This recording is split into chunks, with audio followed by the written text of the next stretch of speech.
Hello everyone. Hello. I am so excited. I am so freaking excited that I have invested in this reading for number 33. For number 33. Listen. This is a personal reading. It's going to be posted on my YouTube. It's going to be my first ever personal reading that is like, I can't tell you, I think it's over 3 hours. 3 or 4 hours. Complete dedication for these past 2 days. So yesterday and then today. So I've been really investing in this. I'm trying to finish it up. I'm getting into the intimates. So my readings are going to be 2 erotic decks with also some books that are reading. You know, I'm trying to do a whole thing, you guys. This is a whole new type of reading. So it's going to have timestamps, obviously, because it's going to be over 3 hours. It's going to have timestamps. And then I'm also putting in my description for YouTube the decks that I'm using, because I'm using multiple decks. So this person, number 33, who I'm completely invested in their reading, I want to say that this could resonate with others. I'm gonna use this opportunity to say, hey, this is, you know, a reading that you can watch. Even though it's a personal reading, it could be something that you resonate with, because people are collectives. We all have our own little tribes. We all kind of connect. And so sometimes you don't connect and sometimes you do connect. So it may resonate, it may not. That's why you use your discernment. However, I'm putting it out there that there is 4 things that I'm putting in that could resonate with you and could make this reading also something that you can resonate with. Even though it's a personal reading, it is still going out into the universe. It's going out to YouTube. And if you want to find my YouTube, it's on my actual page on TikTok. So you just go to my page and you can look in the bio, and my YouTube is there. And I'm going to put this reading into a playlist called Personals, because I'm opening it up. I'm opening it up to everybody. If you want a personal reading and you're willing to wait, I would like to start personal readings. They do take up time. This has taken me up 2 days. But so for number 33, you know who you are, and others, if you resonate with these 4 things, this could be your reading. So if you are a master number 33, a master number 33 is, there's a way that you look it up. It's called numerology. If you go and look up your numerology, I believe it's your birth date that you're going to add up. And the numbers would add up to a number. So, master numbers. I'm going to say master number 33, but any master number. So 11, 22, and 33. This reading could resonate with you. Okay?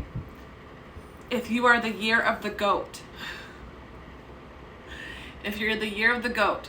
So, the year of the goat is Chinese astrology. So, you can go and calculate that too on Google. You can look up your year. But year of goat.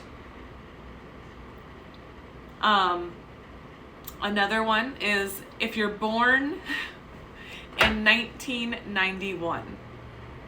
So if you're born in 1991, you're the year of the goat, or the master number 33, this reading that I am finishing up could resonate with you. Also, the age 33. The age 33, if it resonates with you, if you're the age 33, this reading could be for you. If your cat's name is Enzo, I'm kidding.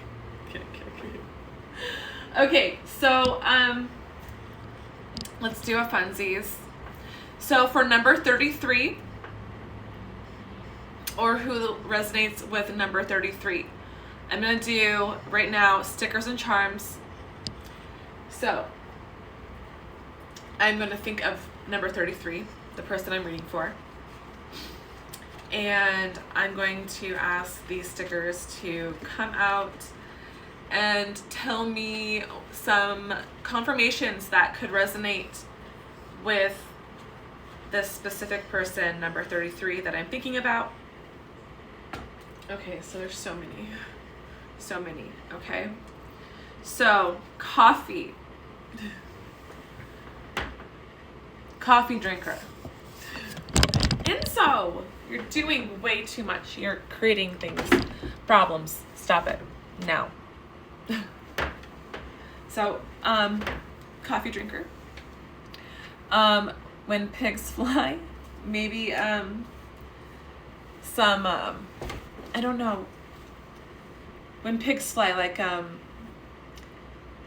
can't think of the term, but like, you know, I'll believe it when I see it type of thing, like black and white thinking maybe. Dragonfly, so healing energy. Definitely some healing energy.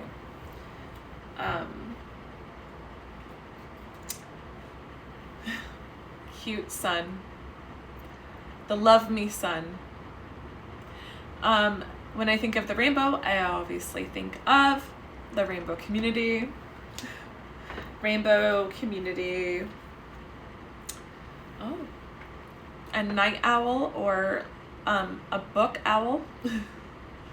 Someone who's wise, someone who likes books or reads books, someone who wears glasses, you know, the owl is nighttime, nocturnal.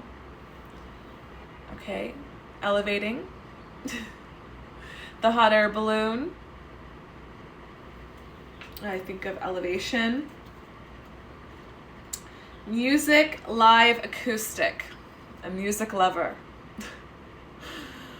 Loves music, likes the nightlife. Live acoustic is very specific here. Good vibes only, so definitely manifesting people who are positive energy. The butterfly transformation. This is a really specific butterfly. It's giving me someone who is magical butterfly. Oh, lighting a match. So this is giving me survival, but also just lighting a match, like starting a kindling. I'm thinking of kindling. And a slug, someone who's slow. You're slow in transforming your patterns. These could also be cycles. So slowly moving there. Slowly progressing, slowly, you know, slowly growing. Transforming the patterns. I'm also thinking of like those things that look at body temperature. When it comes to these colors, it's like body temperature. Very interesting. Also purple. Purple may be significant. The color purple. Hi, number 33. Hello. I'm looking a little bit more, authentic here with the cinematic video. And I don't know where I'm looking, so I feel like I'm looking over here, but I should be looking over there. I don't know. It's just weird. But anyway, so I didn't get to go to my picnic. So we're gonna have a picnic together. Picnic together.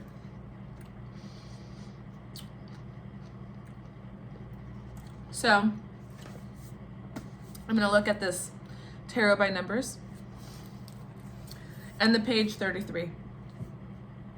The Fool as 0 and 7, the Chariot, show a new relationship that developed quickly but burned out.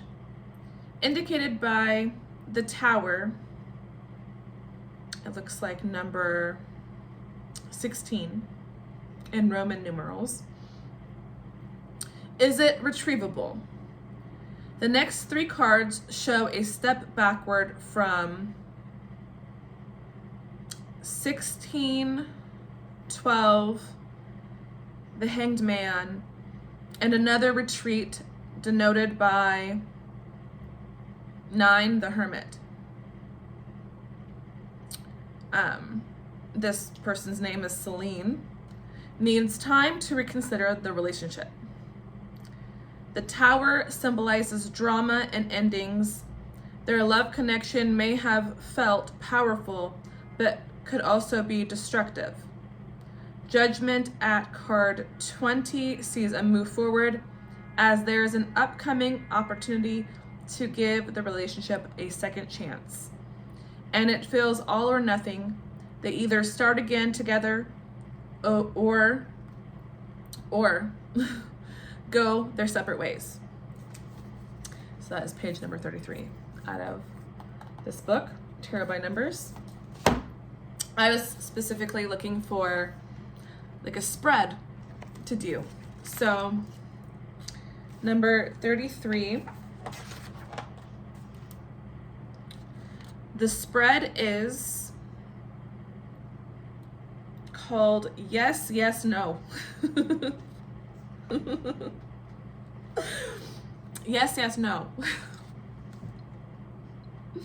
Okay, so shuffle the deck while thinking of your question. Then spread the cards face down in a fan shape from left to right or right to left so that the whole deck is before you. Now ask your question again with your left hand. Choose one card and place it to the left as shown previously. Ask the question again and choose a second card. Place it in the center to the right of the first card. Now ask your question a final time. Choose a third card, placing it to the right of the second. Turn over the cards and look at the list below to determine whether they're yes, no, or neutral cards. Here's how to interpret the results. 3 yeses, your answer is yes. 2 yes cards with 1 no or neutral. A yes outcome is more likely, but you may need to wait. All no cards, the answer is no. A mix of no or neutral, the answer is no. 1 yes, 1 no, 1 neutral. Repeat the reading. And all neutral cards, the answer is not known at this time. Ask the cards again in a few days.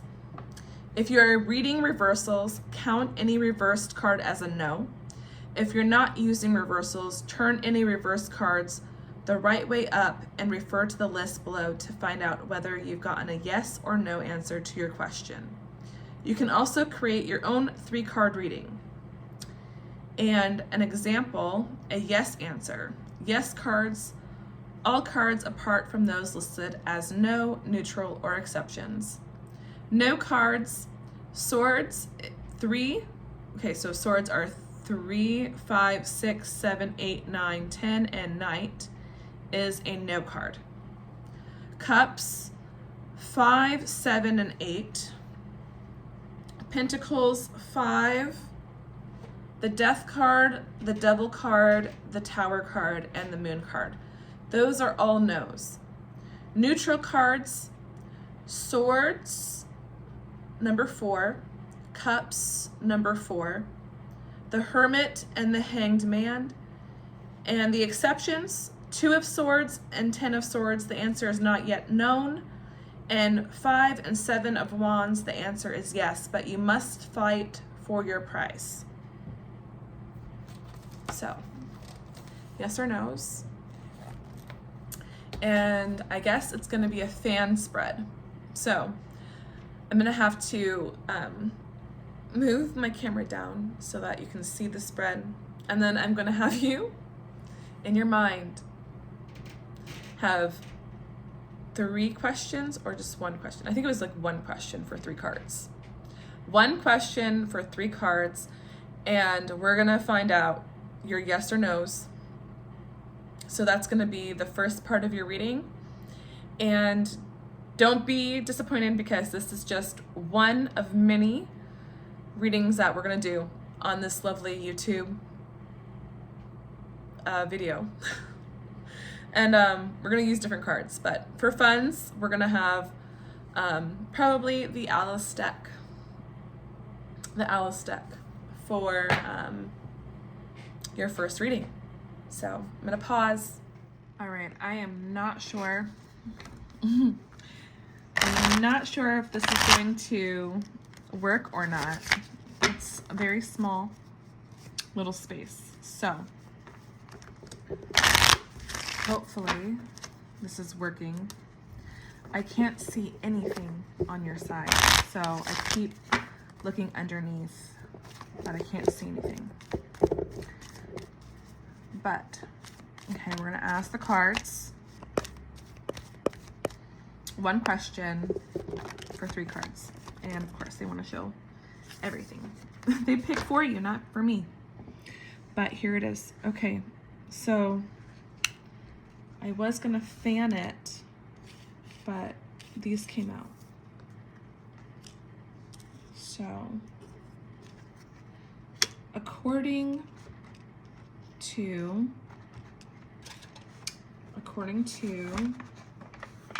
Enzo, no. Enzo. According to page 33, the Hermit is a neutral card.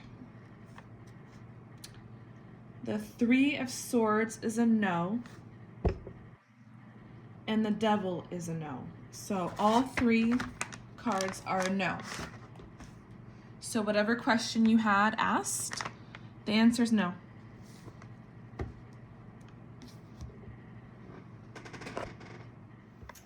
Hello, hello. So it is late evening, like 10 o'clock, 10 p.m. over here in the Pacific Standard Time of Oregon. And so, wait, there we go. My heat is on and it's blowing, but we're definitely gonna do some sage it out. And then I'm going to do a tarot reading for you. It's not going to be your whole reading, so just so you know, you have more to come. But we're going to start with What's the Tea and the Golden Girls. Okay. There might be some episodes that come out. So I am also going to use these books for the tarot reading for you. But first we're gonna do What's the Tea. So what is your tea? Number 33 is tea. What is it? Is it oolong or is it jasmine?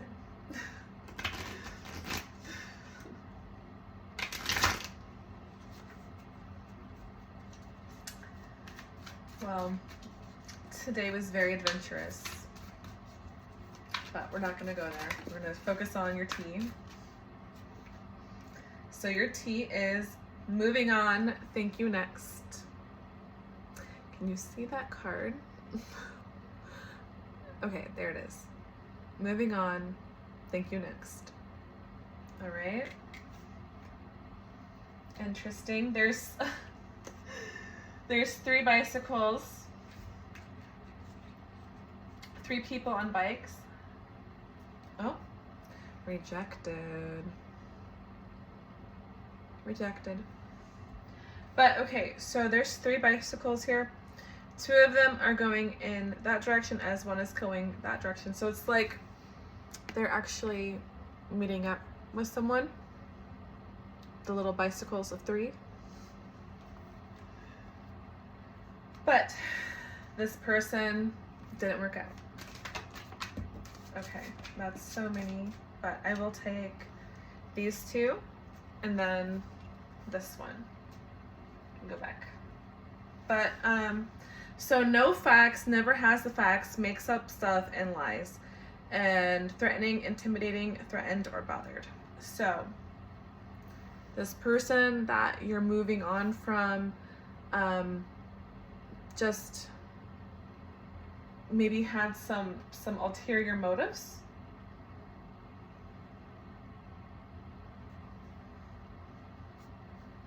And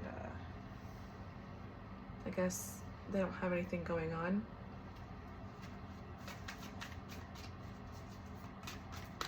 What else is the tea? Okay. Hooked. I don't know what that means, hooked. But okay. So this, maybe there was some divination used for this from this person, and haunted memories, flashbacks, trauma, side effects. This card always makes me think of Halloween. So this could have happened on Halloween. They also could be witchery and running. So they're a track star. They're a runner. So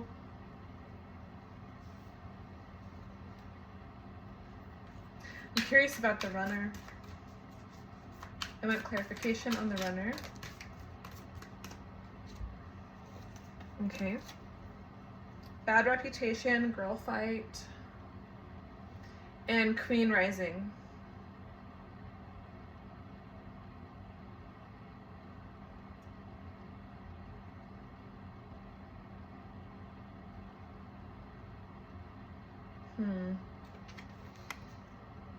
Bad reputation.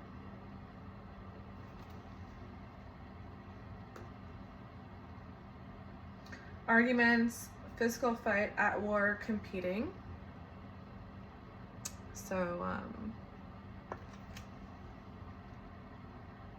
maybe it was just okay, queen rising, stepping into power, praise, coming up, spotlight. So this person, that's a runner,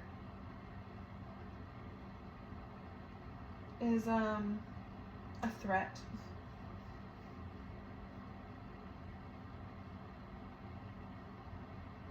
Maybe she was wanting to, I mean, this is just assuming.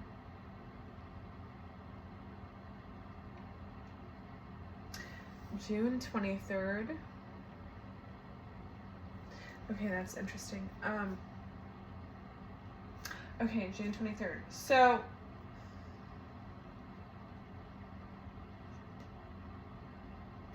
maybe she was wanting to take the position of the main person, is what I'm just gathering, looking you up, researching you, studying you, getting information is what they're doing.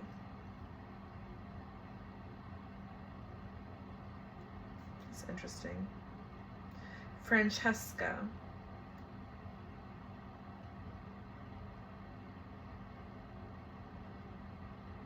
George.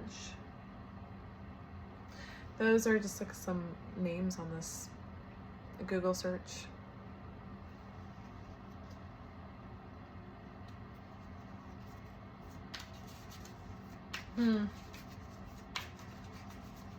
Okay.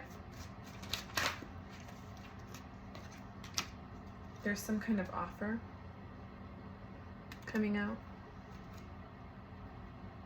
Bad reputation.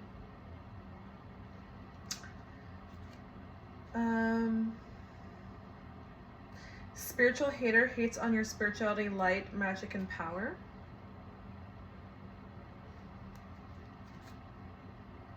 And moving.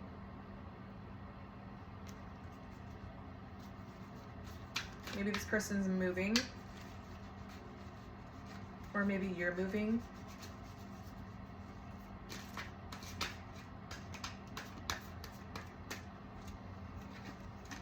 And you're unbothered. A closer look, nosy up in your business, the inside scoop. Okay. Not sure how this card is supposed to go, but there you go. So, you're not bothered.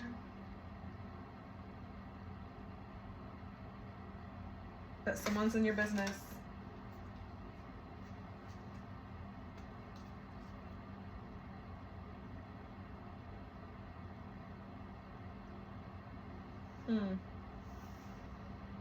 This card.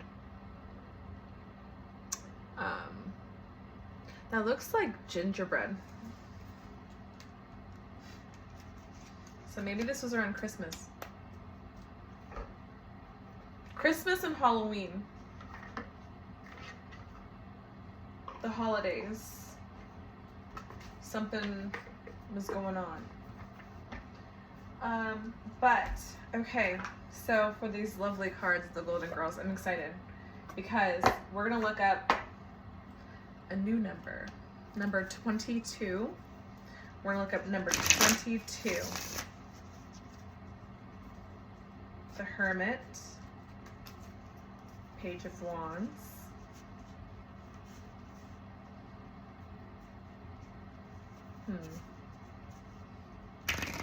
Oh my god, why can't... Okay. The Hermit and Page of Wands. Number 9. And,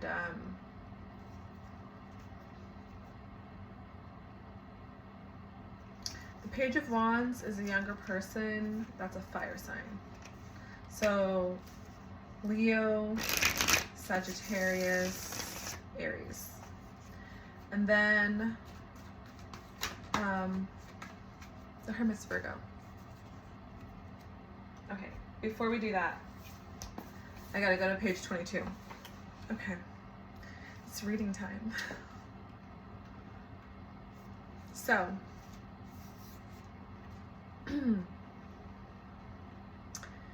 at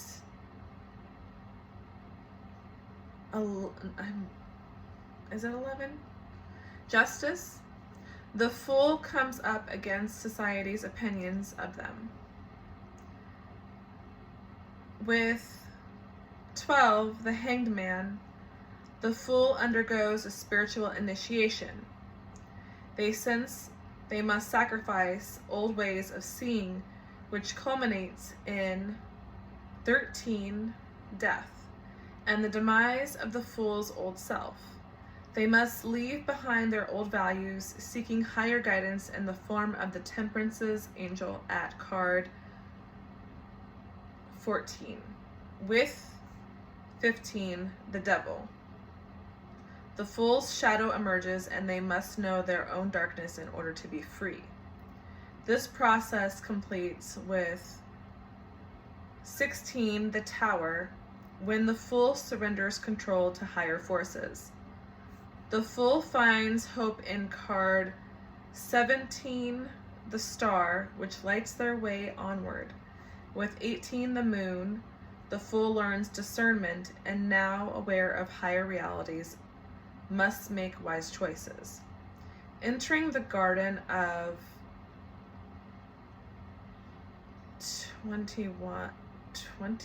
19, the Sun. Symbol of full consciousness, success, and growth. The Fool rests and prepares for the final stages of their journey. Here they reclaim their joyful inner child. With 20, Judgment, the Fool finally reviews their past, dealing with guilt and memories, forgiving themselves and others so that they may progress to 21, the World. Symbol of expansion and completion, at which point their soul ascends. They become one with the universe and are reborn at 0, and so the cycle begins again. Okay, so those are the numbers. And the Fool and all of the major arcanas together, which is interesting. Okay, so the ultimate guide to tarot spreads. Number 22.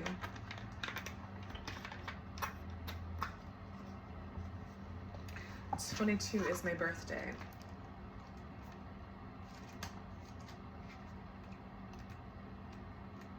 Okay. It's a picture. And it's cutting the deck. Okay. Chosen pile goes on top. Pick up first. Okay, so I'm going to, it looks like I'm going to be putting the cards, I'm putting the cards in piles. So, okay, I feel like shuffling them first.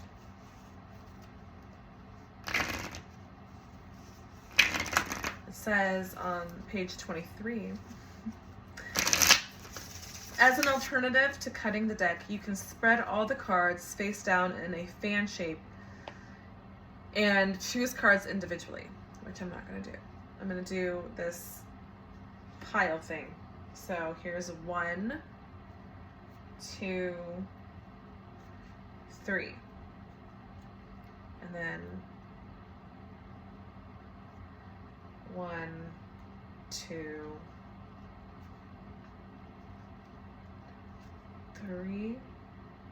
No, there's 2, 2, and then 3,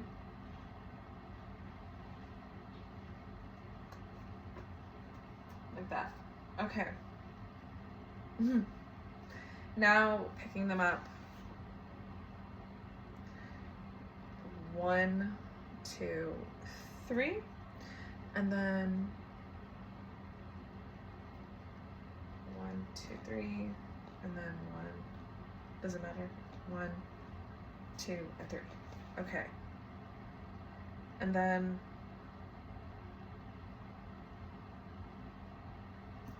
all right, there we go. Okay, so that's cutting the deck. Now I guess I'm going to be doing a reading like this. Okay, so the Fool is at the bottom. So a new beginning. The Fool. We were just talking about the Fool. Isn't that interesting? The Fool. Oh, the Emperor. So new beginning in the masculine energy. Also, Aries is a sign. It's a fire sign, which could have been the Page of Wands, which would be a younger page. So it's a younger Aries sign. And then the Knight of Pentacles.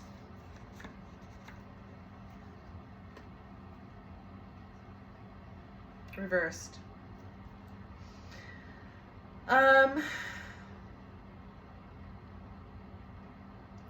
This is a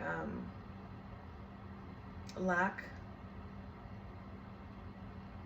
Knight of Pentacles reversed. I mean, for me personally, I think of it as a lack or a slow progression in money, specifically messages with money.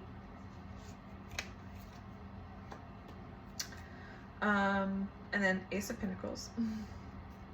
Right underneath the Fool. So this is something new,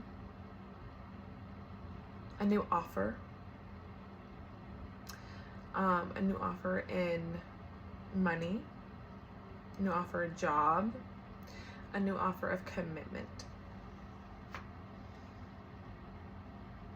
And then the Five of Swords reversed. I'm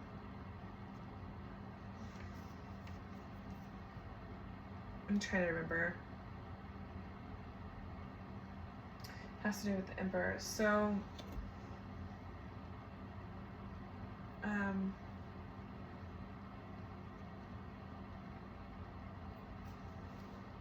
wait to see the cards. I am trying to think of this as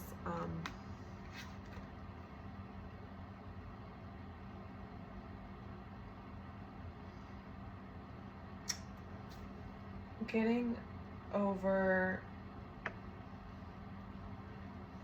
this freaking dang darn heater thing. It's blowing too much. Trying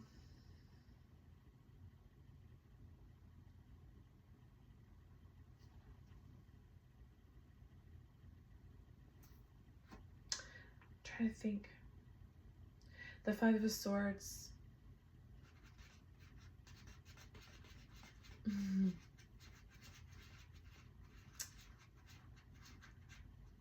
Reversed. I think it's like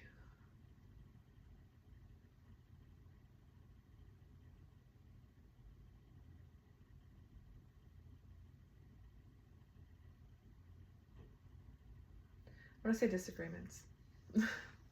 The end of disagreements. Okay,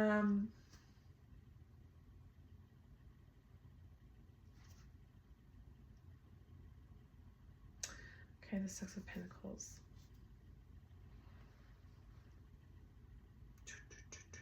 Gifts. Okay.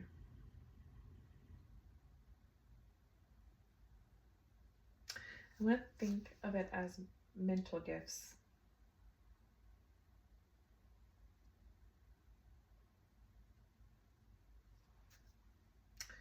And then the Knight of Pentacles reversed with the Two of Wands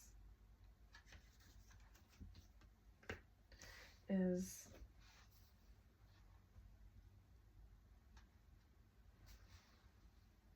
going on a new journey. Going on a new journey. And I always think of the world, this little globe guy, as social media. So, social media.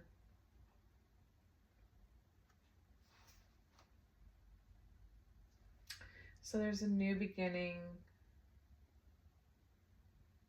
in money. An onward journey. That could be with travel. That could be with travel. Moving. Also, it could be with social media.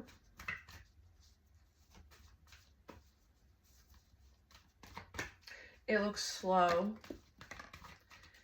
And the Five of Swords. Yeah, more swords wanted to come out. And it's the King of Swords with the Eight of Swords reversed, which is telling me that lots of communication.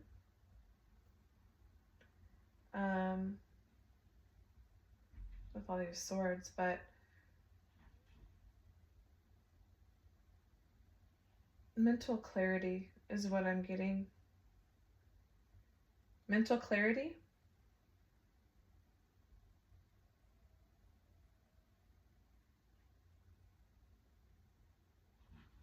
New job. Celebration. Three of Cups.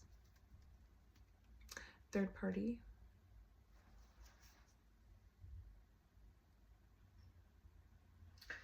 This social content could be third party. And you're sleeping better with this change.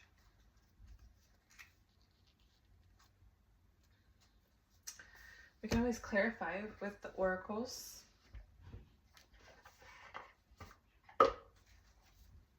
What is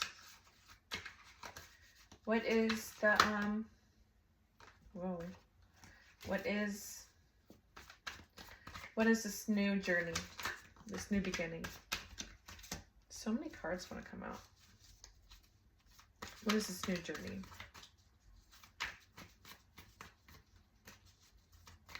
This new beginning. What is the new beginning?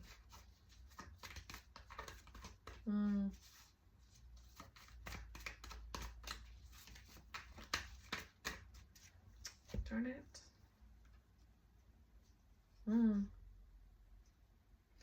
Okay. Someone wants you back. The new journey. They're a drama starter. They start drama. They're an impersonator. Again, I don't know, but you're moving on from them. And that just wanted to throw itself, and they want you back. Okay. That's the new beginning. Yeah. They don't have anything going on. Okay. I mean,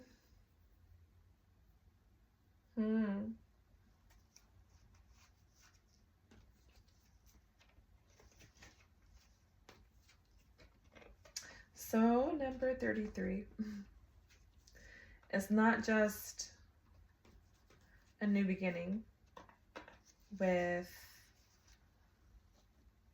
like a new job or like a move or something, but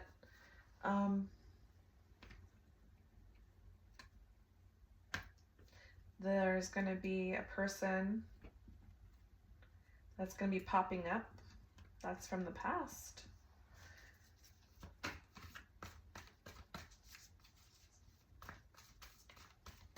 How is it going to end? I'm so nosy. How is it going to end? Okay, let's see. Okay, there's a new transformation. That's how it's going to end. The Death card. Definitely an ending with the Ten of Swords. And the Magician.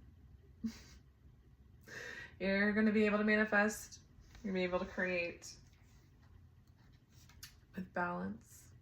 The Two of Swords. And the Queen of Pentacles reversed. So, I don't know. There's options. There's definitely options. You have options. And it's going to be like baking a cake. It's like almost finished. You're just trying to like figure out the icing and put it on the platter to serve. So that's how that situation's going to end. It looks like, you know, definitely transformation here with the balance, the clarity and the intuition, and like it's gonna be sad with this ending. The Queen of Pentacles is earth signs, so you're looking at Capricorn, Virgo, and earth signs are Capricorn, Virgo, and Taurus. And then the Magician is your options. You get to choose. You get to make the choice. And yeah, it's going to be building. Baking a cake. Oh, and on the bottom is the end. The Fool. So I'm going to say goodnight for now, and we're going to do more tarot tomorrow. Hello. Hello. Okay. Obviously, I can't end the night without doing some letters and some numbers. Okay? So, these letters for you. Number 33. I am going to read you letters that could be initials of you, the person you're thinking about, the people that are familiar to you. Maybe I'll get names or words. I like to get a lot of words that could be significant to you. So we'll see. We'll see what comes out. But I'm going to pick some. Not very many, but we'll see. So the letter Z, M, H, Q, V, L, J, E, and G. So those are 9 letters. Interesting. So I don't know why I thought I saw the word veil. V-E-I-L. Veil.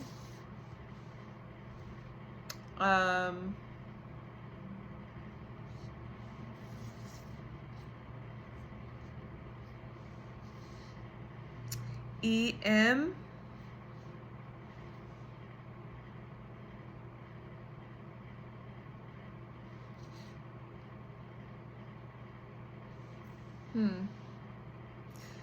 JV.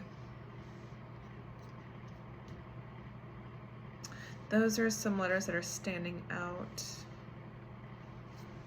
And then,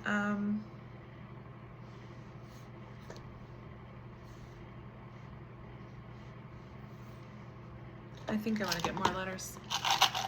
I'm going to get more letters. Why not? Okay. So AI, something is artificial intelligence there. X, W, U, X, R, and U. R, U, Ru. And then the double X. And that makes me think of like the X. There's some X. And then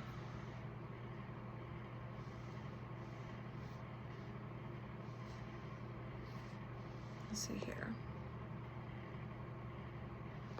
Wire.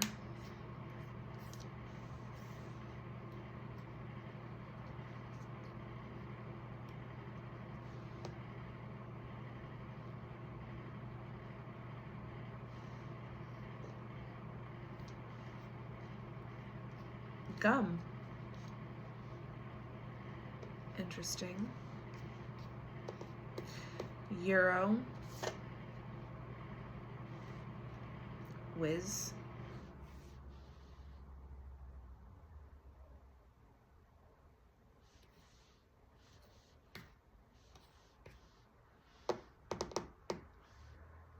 New.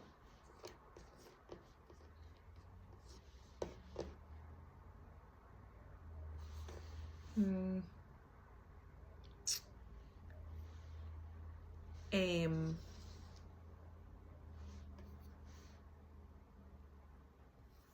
Hug. So you're a hugger.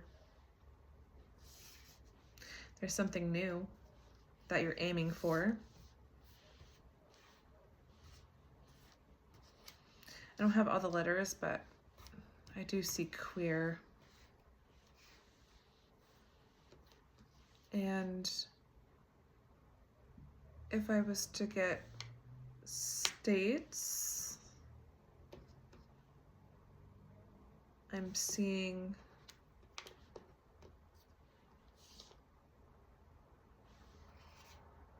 well, I thought I was seeing Arizona.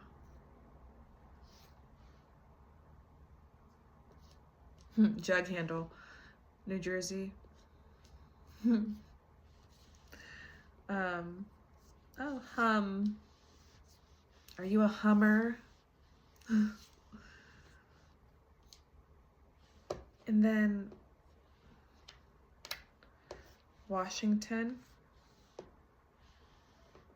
I'm thinking state. And then I keep seeing jurors.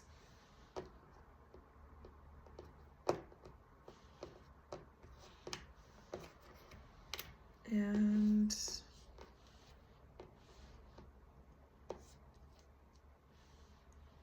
quill mug. Do you collect mugs?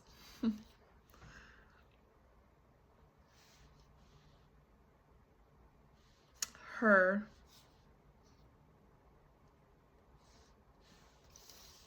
But yeah, I saw quilt.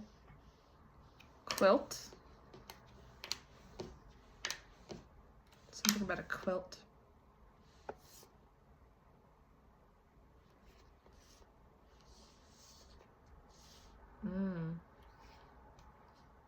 Hermes.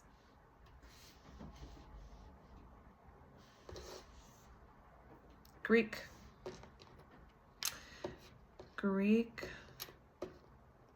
mythology.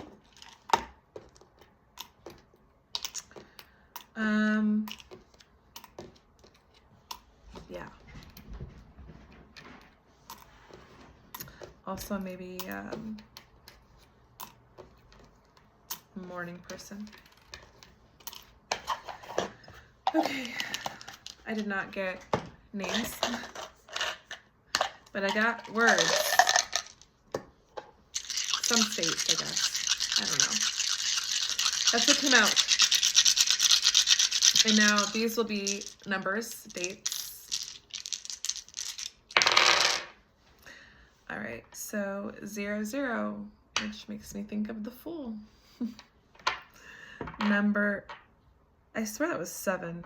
So number 7, oh, maybe you want to see like the cute little dice. You can't see nothing. You can't even see the little fish in there. It's a cute little fish. But the number was 7. So, I don't know why that scared me. Does it matter? Now I gotta put it on number 7. Well, that's July, okay? It's the month of July. 2 and 2. Interesting. So February or the 22nd. There's also 1-1, the number 11. And then, so January, February, July, and June. Specifically, June 7th, 11th, 22, or 6, 7, 8, 9, 10, 17, 18, 19. 19 adds up to 10, which is a 1. And okay, so June,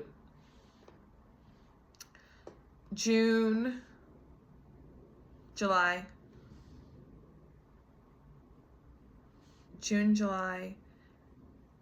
February, and January. But if we go with, okay, so I don't know why I have to say it again. Okay, June 11th, June 7th, June 22nd. Now, February. Okay, February 2nd, 6th, 7th, 11th. Okay? And then there's 22 again. Now, which could be February 22nd. Okay, so July 22nd, my birthday. July 6th, July 11th. And then there's November or January. But let's go November 1st. No. We'll go November 6th, 27th. No, not 27th, but maybe 27th. November 6th, 7th, 22nd, and obviously, apparently the 27th. But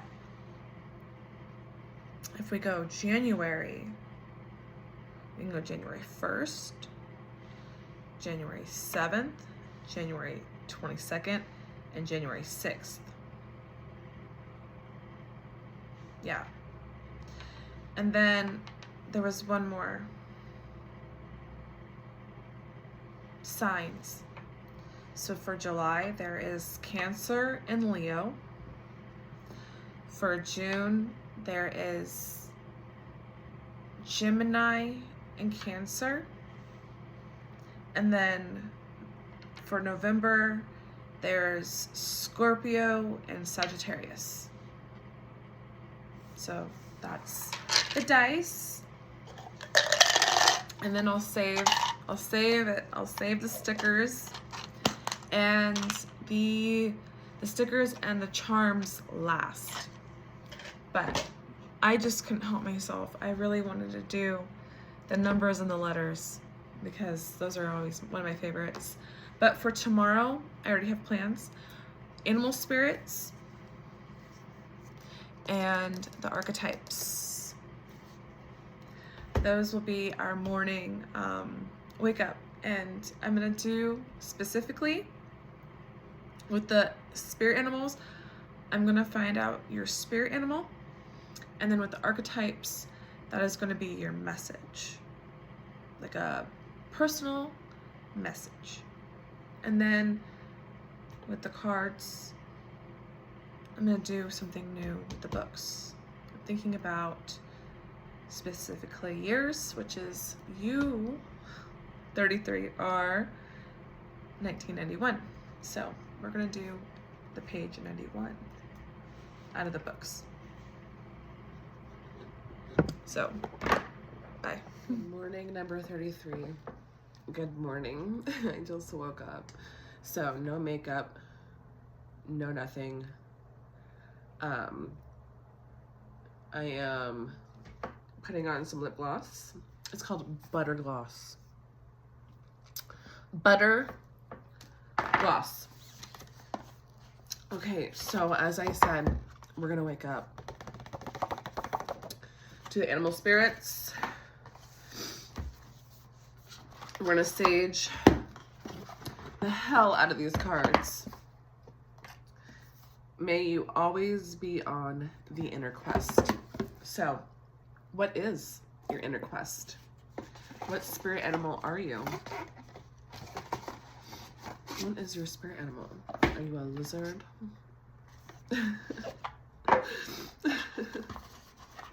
Or is that a dragon? Okay. I'm gonna get those ones out with the book, of course. I'm gonna use the book.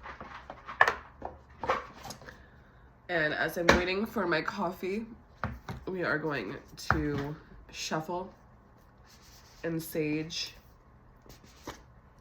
and wake up. But I felt like this was like as soon as we got up, morning. So with the archetypes, okay, so the animal spirits is going to be about you and your inner quest, what spirit animal you are. And then the archetypes is going to be like, what is your lesson in this life? Okay? What are you meant to learn? Okay. Hopefully I remember that. Hopefully my mind doesn't wander and forget what I'm reading. But yeah, so I'm gonna shuffle these a few times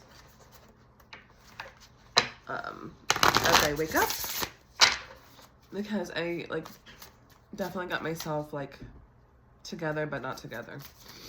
It was like wake up, do all the important morning routine that I can do before makeup, because yeah, that's the plan. The plan is to do my makeup and get dressed and do a different reading for you today besides this one. So I'm doing these in parts, these readings, and yeah, I want you to have a full experience. But I've never done this before. Never have I ever done this before. Besides, actually, in the beginning of doing TikTok, I would like load up several videos, not knowing I was getting shadow banned. So I'd do a full reading in the beginning, and have like 9 videos, and I wasn't reaching anybody because I was shadow banned.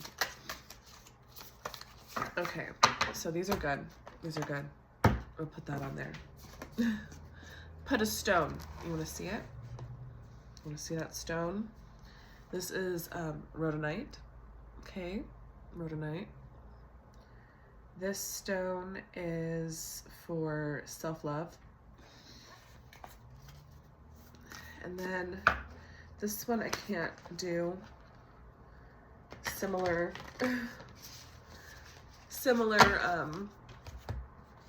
shuffle. I have to do it in a weird way. A weird shuffle. I like how these are black and white. Both of them, well, this is more gray. It's like white and gray, and this is black and white. And gray. So, that's what I'm wearing right now, besides my oranges. Eat more oranges. Don't get scurvy. I believe it's, you know what? I believe it's hamsters. They have to, they have to be mindful. Well, hamsters, you know, are fed by people. So people that own hamsters have to be mindful of not giving them too much oranges or something because of scurvy. Hamsters get scurvy. It's very pirate-like.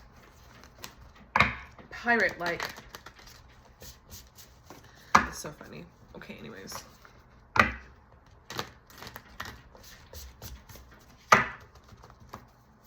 Okay. Oh, my nose. I keep seeing the rainbow. I love it. All right.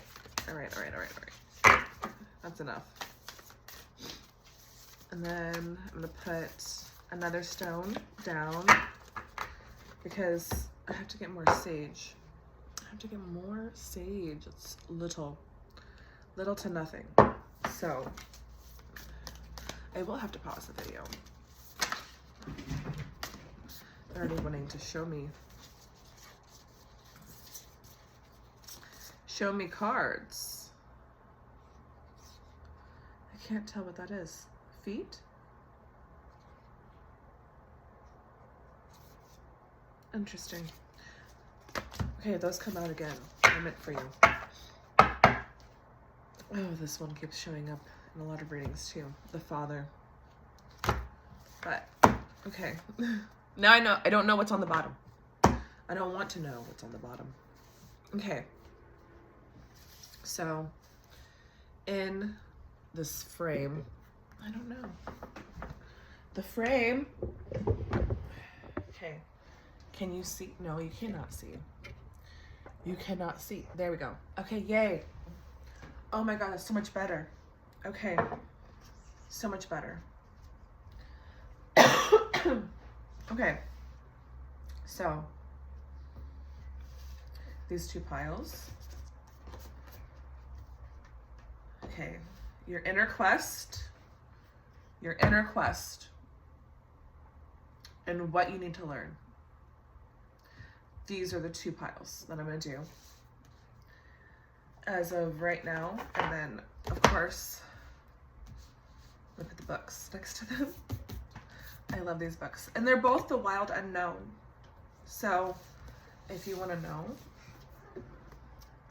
you may have both of these because you already told me you have this one. So yeah, The Wild Unknown. Very fun. And the books are super, like, they're super detailed, and I love that about them. So Kim Crayons did a really good job with these. I love them. Okay, so as many liners as I have, I'm gonna put this one here, and then my cauldron, and I have to go grab my sage. I'm gonna do a spritz. Woo! This is rose water and cinnamon, just to give you an out. I don't even know what I'm saying. So 1 second, I'm gonna go grab the sage. I'm back. I had to grab this. It's so freaking cold. I'm so tired of the cold. I'm so tired of it. I want to be a snowbird. Okay. So we're gonna sage number 33. You already know this is your nickname. Your nickname is number 33. That's it. That's all. All right, so we're gonna stage everything.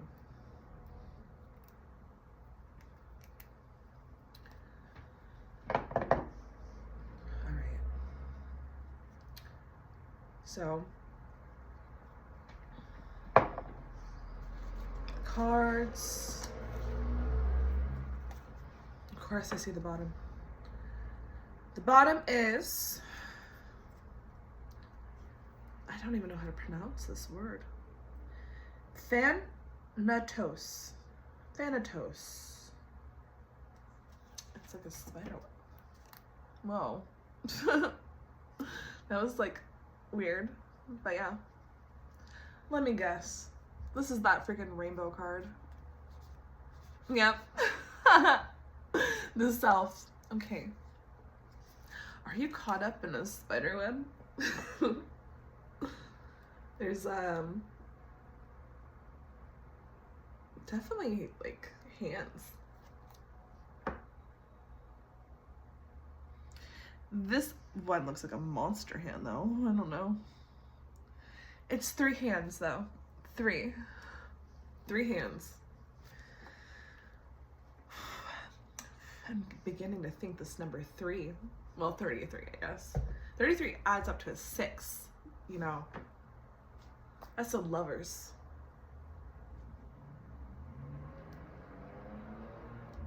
Yeah. Okay, we're good. We're good on saging that deck.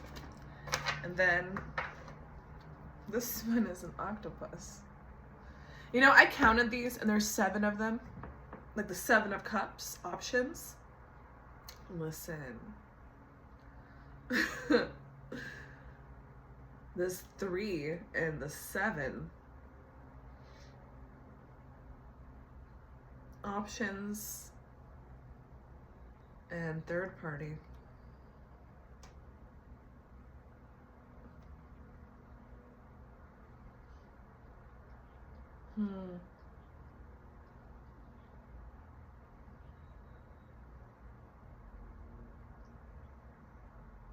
All right, we're good.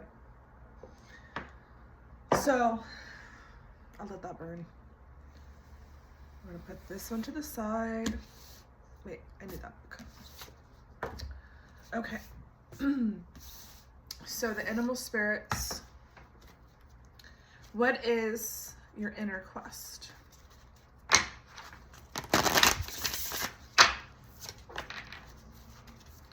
What is your inner quest? Okay, one card just flew. The cheetah. The cheetah. That is your quest. Oh.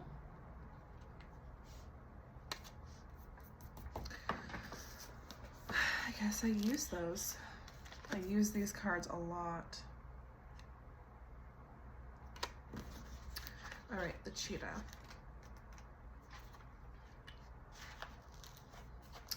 Solar force, action, achievement, masculine energy. The cheetah is the epitome of the solar forces at work. The sun doesn't shine onto the cheetah. It shines from inside this great adventure. I mean, not adventure. Creature. Okay. Let me read this again.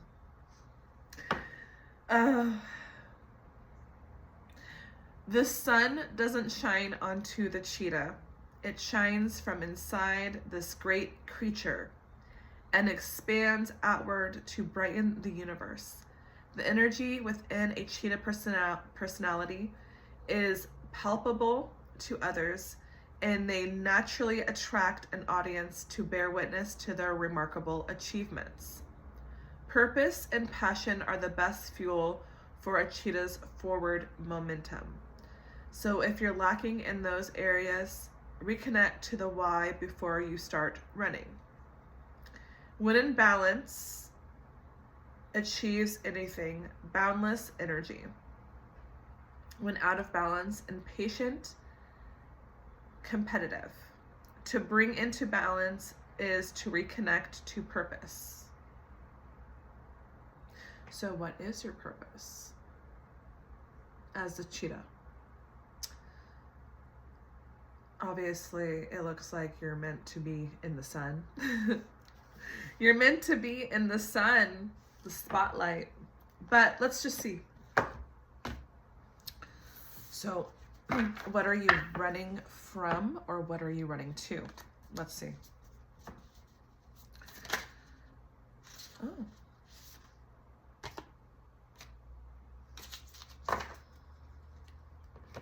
Okay.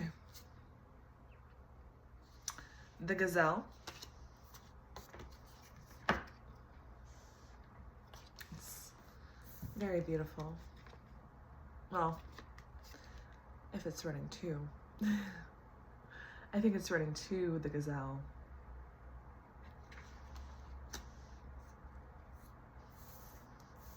Yeah. And then there's like this otter. This little otter. And then I know that on the bottom is the hidden energy, okay?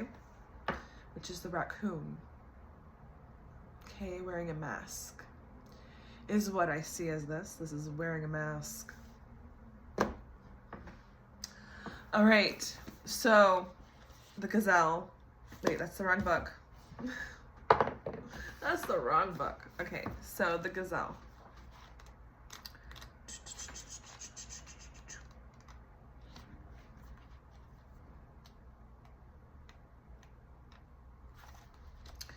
These are fire signs. You have a lot of fire energy, and specifically Aries. Oh shit. Oh my god, that's the coffee. That's the coffee. 1 second. Oh, thank God for coffee. Thank God for coffee. Okay.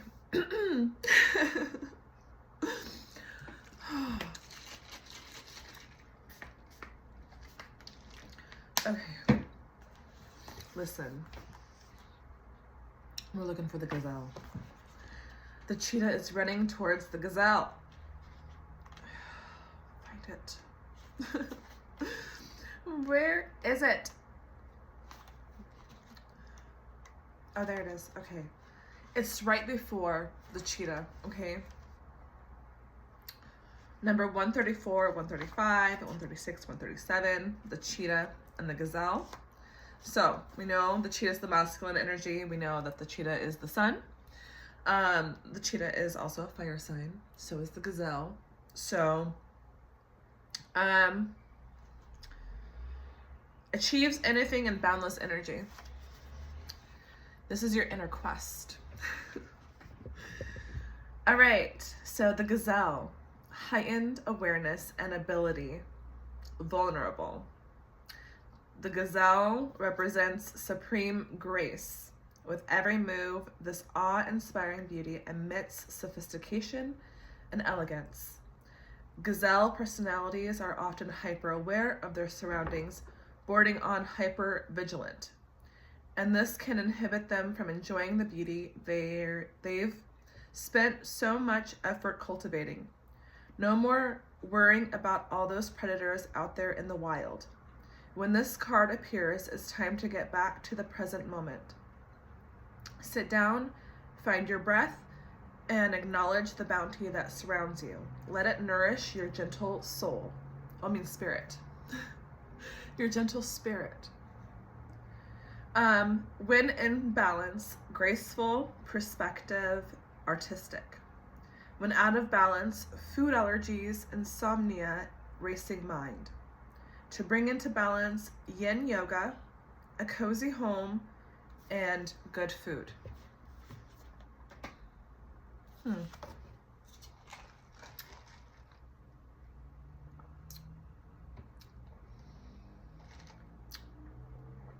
What do you think, Enzo? What do you think that means?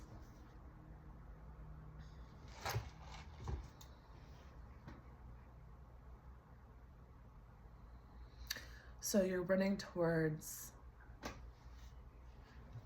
the more vulnerable side.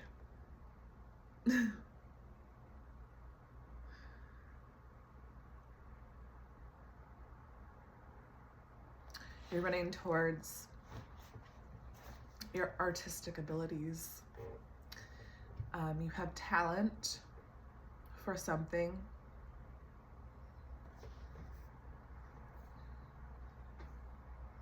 So your masculine energy is going towards that artistic ability and placing yourself in a vulnerable position, which when you are being your authentic self, that does bring vulnerability.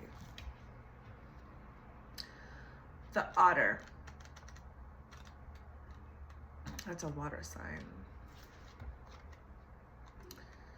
So there's lots of fire, and then there's the water. Where is it? I think this is it. Where is the otter? Here's the oyster. Turtle, frog. Has to be in here somewhere. There it is. Page 108 and 109. So the otter is looking towards the gazelle. Oh, how interesting is that? There's balance with the gazelle. Okay, so the gazelle's in the middle. And then you have the cheetah, right? And then you have the otter. How cute is that? So not only is the cheetah looking at the gazelle, but also the otter. And the otter is water and the cheetah's fire. Do you have two choices? A water sign or a fire sign? Or just, you got two, water and fire, balancing energy, which actually it does balance.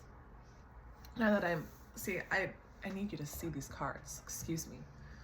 I'm like putting them in the position. You know, there's the gazelle, the vulnerable little gazelle. And then you got this masculine energy chasing the gazelle. And then you have this otter watching the gazelle. Because what is it gonna do? Okay, so the otter. Unobstructed joy, playfulness, contentment. Perhaps the most joyful creature within the animal spirit deck. The otter represents absolute bliss.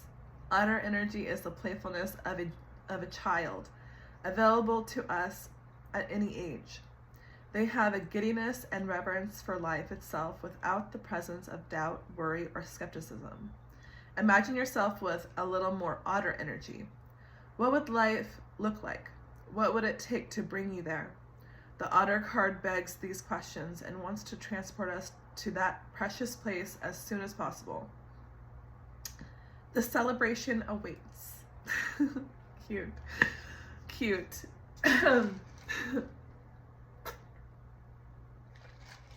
Okay. When in balance, full of love. I love that song. Bjork, Full of Love. No. Is it Full of Love? Enzo, what's the song?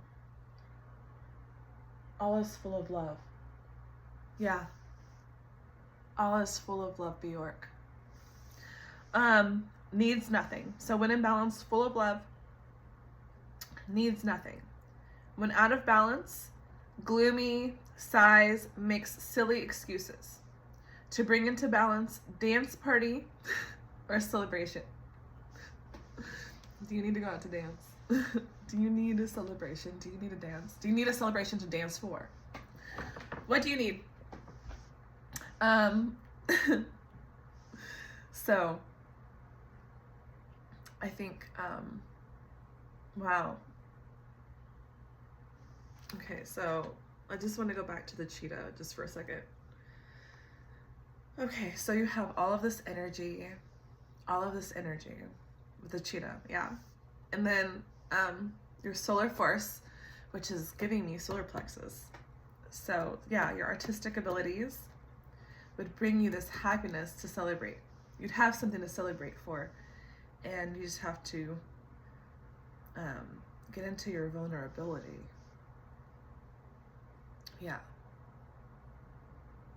Because you have people looking at you in this vulnerable state.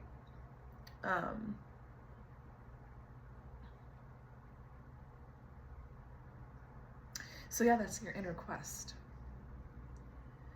Is to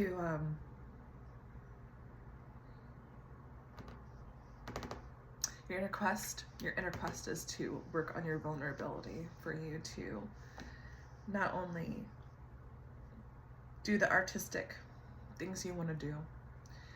Your actual inner quest is to focus on that and celebrate.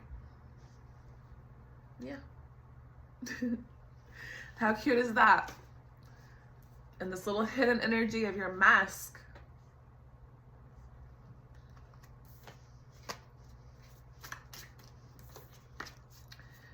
You're not your hidden thing is the mask. Masking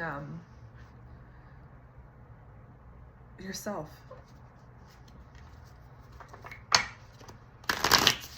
Not being truly who you are. You have to open yourself into the vulnerability. Oh, the dragonfly. How cute is that? The dragonfly and the tarantula.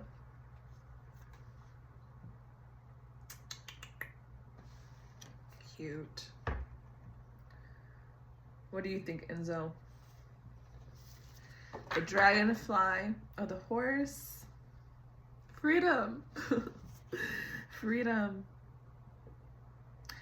Isn't the tarantula? No. Is it the tarantula? Feminine? The dragonfly, I know, is birthed in murky water and is all about healing. Okay, so I'm gonna put this one away. That was fun. I loved that. You have talent. You should be expressing it. And then the archetypes.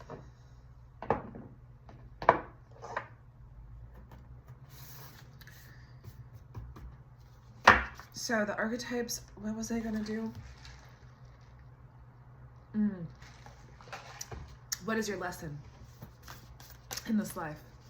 What is your lesson in this life? I'm so excited. What is your lesson? The river. Your lesson is the river. Go with the flow. The river. God, I'm thinking about Pocahontas.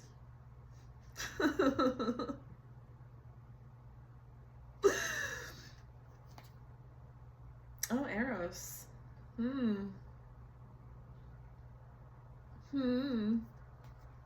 Eros. Eros wants to show himself.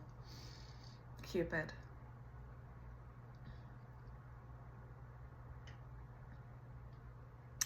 There's a story. The story of Eros and Psyche in Greek mythology, and how Psyche and Eros fell in love, and the one thing that was said was that Psyche was not to look at Eros because of something. I can't remember this whole story, but yeah. So Eros, there's like, they come together, and there's like something, like Psyche's not supposed to see fully Eros, like physically. And so they would sleep to, you know, they would be intimate together and whatnot, but they wouldn't, she was not to see his face. But somehow Psyche was convinced by someone to go and look at him while he was sleeping. And when she did that, he woke up, and it was Eros went away. And, you know, out of the fact that she didn't listen to the request, so he fled, and she was like upset and tried to find him all her life or something like that. And then somehow she's chasing, you know, it's like the runner chaser thing dynamic is what I'm getting at. And so yeah, somehow, some way they get back together at the end of the story. But the whole point is, it took years for Psyche to find Eros, but I can't remember how the story fully goes. But yeah, that's like portion, I don't know, partial of the story. That's all. Okay, that's all of the story. I don't know. Eros,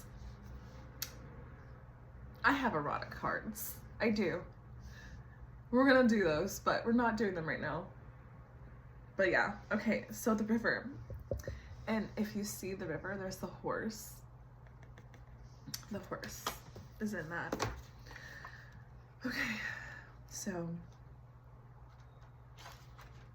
anyways, I get so excited about things. I'm like, oh, I don't know the whole story. I don't know what I'm saying.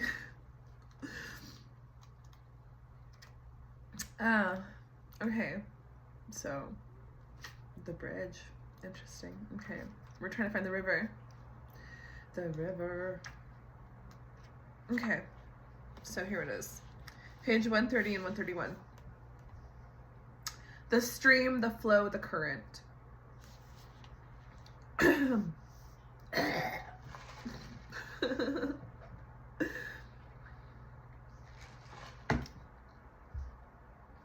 I have stuff stuck in my throat. It's driving me nuts. Okay, the stream, the flow, the current, the river. You can only resist the river for so long. Eventually, it will pull you toward change, so you may as well get in with style and grace.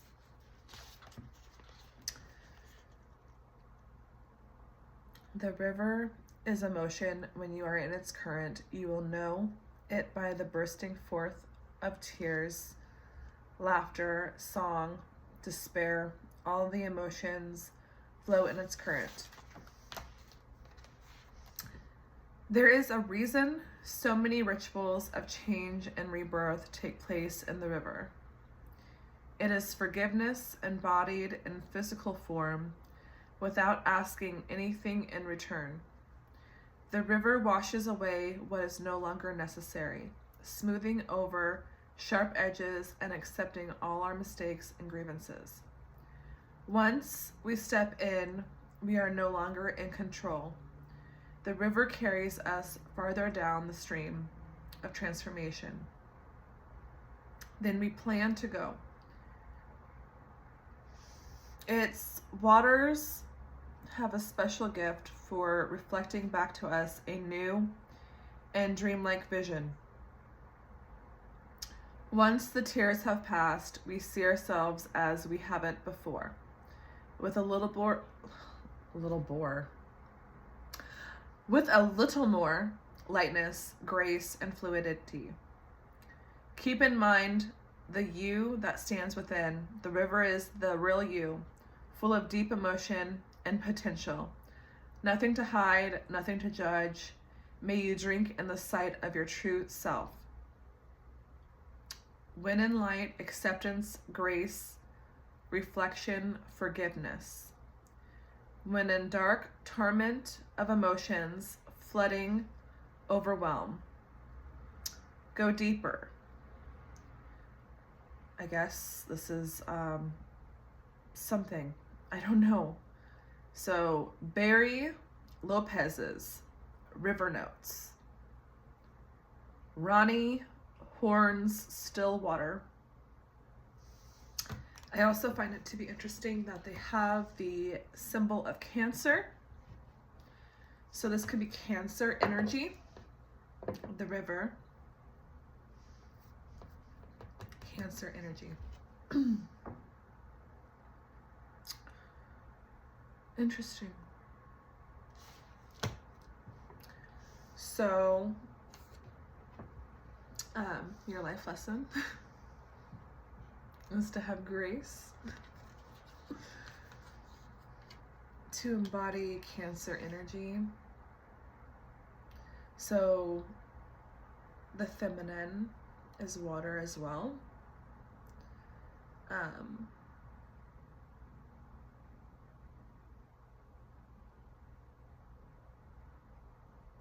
Interesting. I hope that resonates. And then Eros is on the bottom. I really want to look up Eros, so we're gonna look up Eros. Eros is in the back.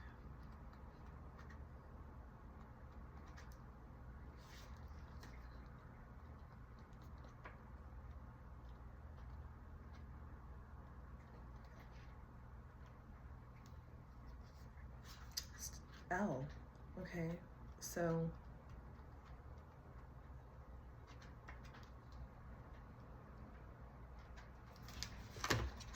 this is gonna be forever.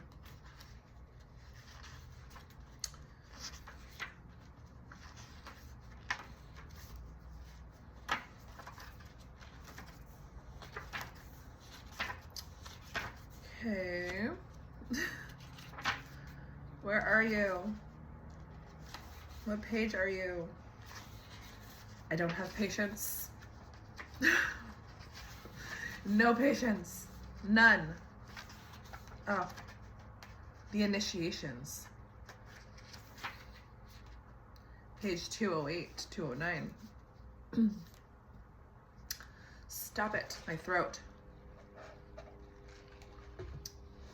Eros. Love as desire.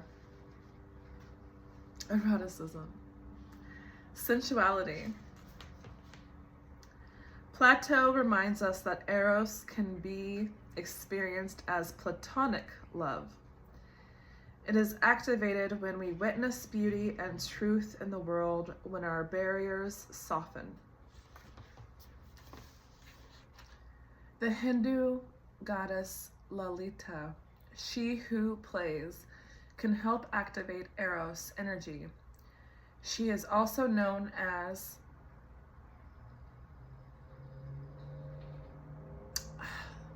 me trying to pronounce this, I feel so guilty. Kameshvari, Empress of Desire. Okay, anyways. Though Eros can be depicted as unbridled sexuality and eroticism, a more contemplative understanding of this archetypal energy leads us to the root of desire itself. What do we long for? Why are we awakened by love? What makes us hesitate in the face of intimacy? Eros reconnects us with the primal longing to merge within another human being. Nature. Oh, stop it. Human being, nature, music, art, plants, food, or anything that we perceive, we are separate from. Eros allows us to momentarily unite. Our heart embraces otherness, and in doing so, we further understand our own. Our life force awakens.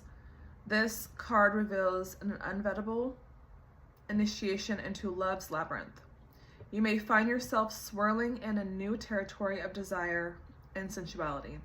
Explore the labyrinth with a curious and honest heart.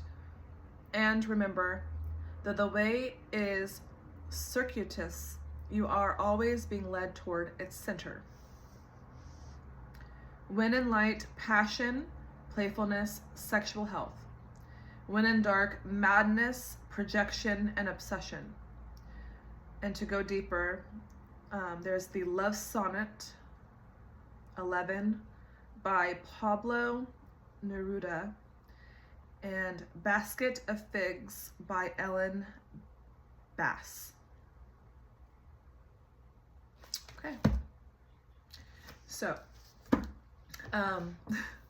those are my 2 readings for you for this morning before I put on my makeup and do a whole thing, because we're going to read pages 91 in the Tarot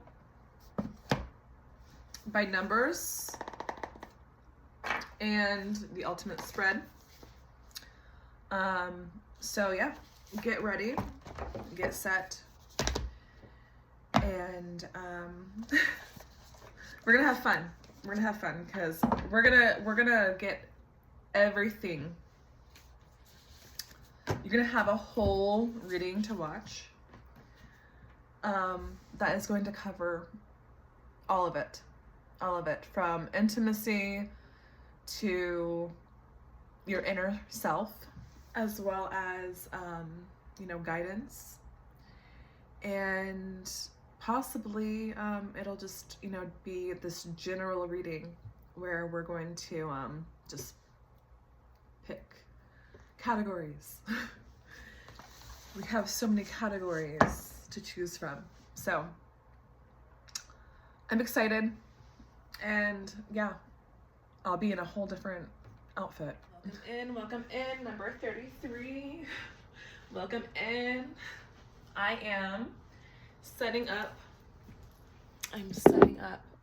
Okay, is that better? I don't know. All right, so I am doing a little bit of an experimentation here, but you can't see my cards, which I don't like. So I gotta push you back. Let's see. Can you see them? No. This is a terrible, terrible spot then. I'm not liking it. Okay, well, let's see if I can move you just a little bit more. Just a little bit more. You're gonna have to go all the way to the wall. All the way back. I don't know. Let's see. I need to do that. Okay. Now you can see my cards. It's just blurry because it's cinematic. Am I gonna be blurry? I don't know. Okay. This is like super weird. But okay, so here I am. Hi. Number 33. So what do I have here? I have the Kawaii Tarot. Just regular cutesy tarot. I don't know if you're gonna see it from all the way over there. But I guess this is just to display. So yeah, I made my little altar here. But yeah, the Wonderland Tarot, as always, my go-to deck. And then with these two bunnies, I have the Goddess of Love Tarot. It is a sensual deck. And it's exploring the erotic divine feminine. And then you have the Erotic Tarot. It's an intimate, intuitional deck. Both I'd be using the book. I'd be using the book for the Kawaii Tarot just so as reference, because I can be a little bit repetitive with things. And then I have my rose quartz. And then cinnamon spray, just for fun. But, okay, the point is, all right, I have my other stones. And I have my books. Okay, so the erotic sensual tarot has a whole different thing to it. I want to really do that as a separate entity, because I'm going to use, I have a candle and I have my evil eye, just for fun. But okay, so these two books. I'm gonna get a little nosy when it comes to the intimacy part. It's supposed to be a bonus. It's for the bonus subscription. No, I'm kidding. Okay, so I have Urban Tantra and I have Kama Sutra. And I was going to use that for the Erotic Tarot, and just because we're here, I'm going to do page 33. So for page 33, here are some things you can do to nourish this center. It has to do with the third chakra, which is the solar plexus. Feel the fear and do it anyway. Pound a pillow. Scream underwater. Laugh. And rebirthing, a conscious breathing process designed to release stored stress, pain, and emotional trauma. Here are some affirmations to strengthen this chakra. I trust my inner voice. I am strong, wise, and powerful. It is safe to express my emotions. I am brave. I am brave. I am brave. And within this section, it's chapter 4, and it's titled Know Thy Chakras, Know Thyself. So the fourth chakra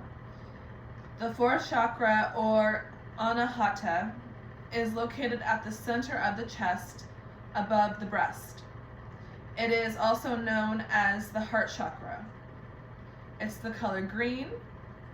The sound is mid-range in pitch, F on the Western musical scale. Physical vocal points: chest, thymus, heart, lungs, breasts, arms, and hands. Metaphysical aspects is compassion and love.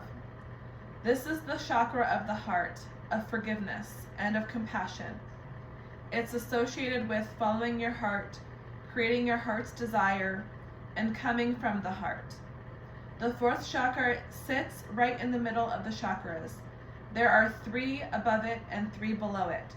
It is the bridge between the physical and non-physical worlds.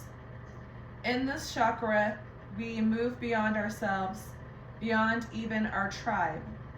We include others, we see the big picture.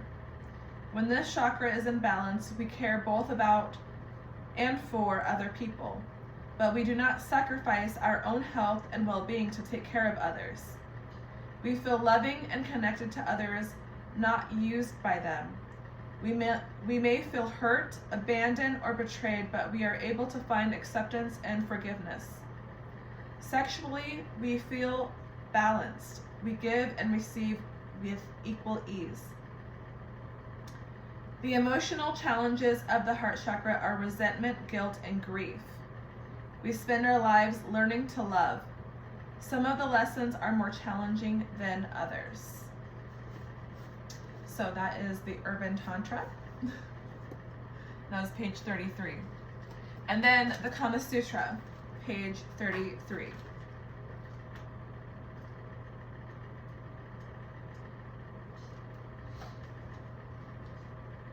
Complementary arts.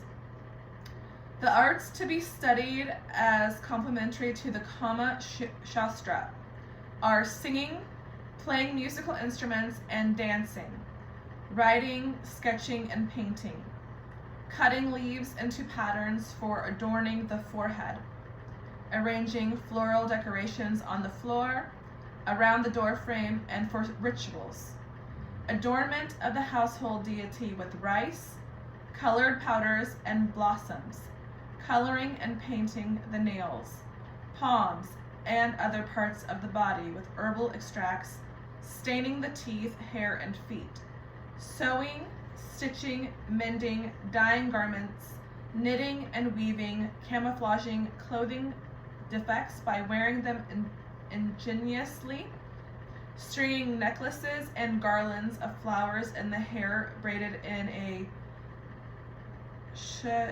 shikaharaka, hanging or apadaka, circular fashion. Draping the bedroom and other private rooms with colored cloth and flowers appropriate to various seasons and occasions. Fashioning of ornaments from animal tusks of ivory, bone, silver, and precious materials. Extracting perfumes and fragrances from flowers and herbs. Learning the culinary arts from experts of different cuisines. Making fruit drinks and spirituous extracts with different flavors and colors. And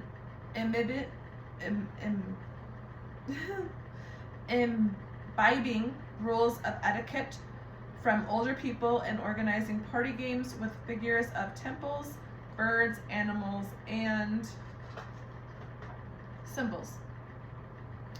Animated by colored threads and wound around the fingers. Teaching parrots, mynas, and starlings to imitate words.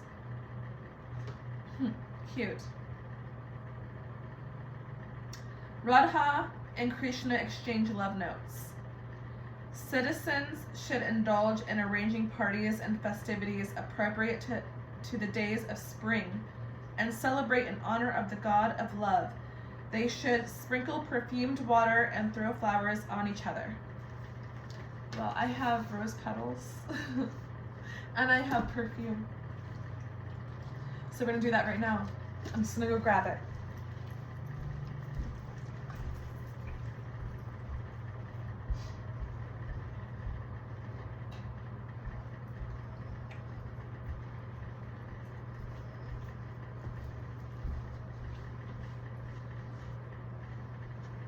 I could light this candle. And probably I should.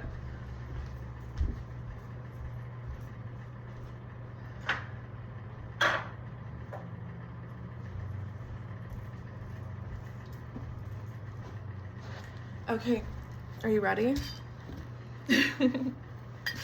All right, so I have a dia. It's usually used with ghee. You put ghee in there and you light it and you put it to a direction, usually the north. I do it to the north. So I go, well, this is southeast. I think it goes that way. The north is that way. I'd have to get my compass. But, okay, so we're gonna light this. Well, we're gonna spray it first. Okay, I spray you with my beautiful cinnamon water, rose water. Okay? And then I'm gonna light it with my Playboy bunny. There you go. We're gonna, well, I don't want it to light the wire, so we're gonna put it that way, above. And then my little crystal, it's actually for the sun, but I don't get sun in here, so it never brings the rainbow, but they're used for feng shui and they're supposed to sparkle, and they put a rainbow around the room, and it's to clear it and to give it new. But okay, spraying you. Okay, and then here's some rose petals. I'll just, there you go. I'm giving you rose petals. Oh, there's some dolphins and penguins in here and rings, but we have rose petals here. All right, I made a big mess, but okay. We've done some work there. We've done some sensual healing. All right. Okay. Now we're gonna move on. All right. So I didn't plan on doing the Erotic Tarot just yet.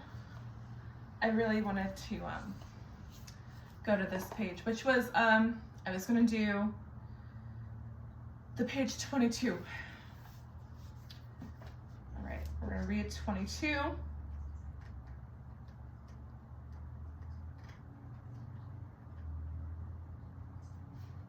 Okay. At 11, justice. The fool comes up against society's opinions of them. With 12, the hanged man, the fool undergoes a spiritual initiation. They sense they must sacrifice old ways of seeing, which culminates in 13, death, and the demise of the fool's old self. They must leave behind their old values, seeking higher guidance in the form of the Temperance's angel at card 14. With 15, the devil.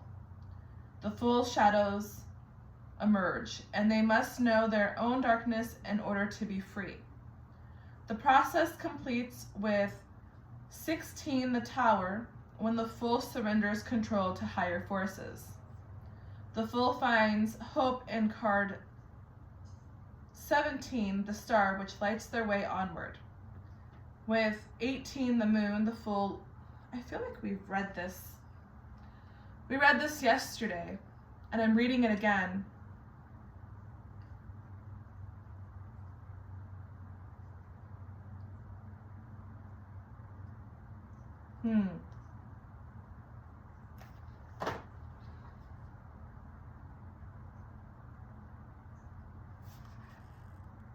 Is it? Oh, we're reading page 91 today. That's what it is, 91. Okay. 91. Okay. Example. Here's an example for the month of July, which has 31 days. The reading in brief. Card 1 and 2, the 7 of Cups and the 7, the Chariot. Everything feels up in the air. There are many possibilities. The advice is to be pragmatic, to be decisive, and move forward. Cards 3 and 4. 4 of Pentacles and 3 of Cups, a stable situation. The advice is to celebrate and share rather than keep your good fortune to yourself. Cards 5 and 6. The Sun and the 9 of Wands. Growth and success, a happy place. The advice is to consider whether you need to lower or raise your boundaries. Cards 7 and 8. Queen of Swords and 8 of Coins. New demands on your time due to your ambition or the expectations of the Queen in your life. The guidance here is that diligence will bring reward. Cards 9 and 10, 5 of Wands and 3 of Coins. You feel challenged, but it's worth enduring the test because you will create what you desire. And this reading is called The Month Ahead. So what I'm going to do is I'm going to do week 1, week 2, week 3, week 4, and week 5, which would put it into the month, the calendar month. So I'll do April's month. So this month for you. And we're going to do it in weeks. Okay, so there's 5 weeks in a month.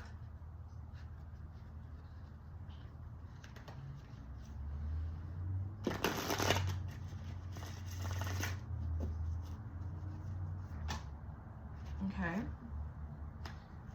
10 of Swords. 10 of Wands. That's week 1.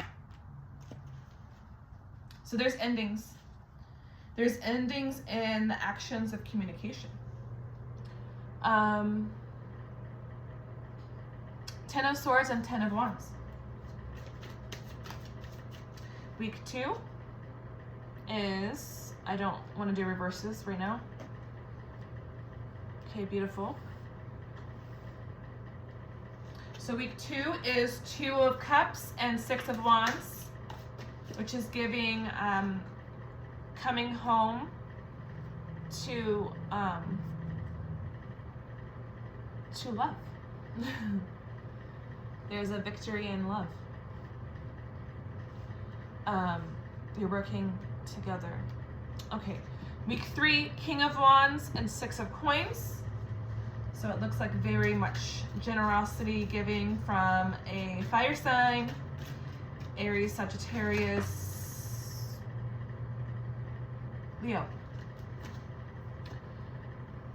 Okay, week 4, Page of Coins, small offer, 7 of Swords, okay.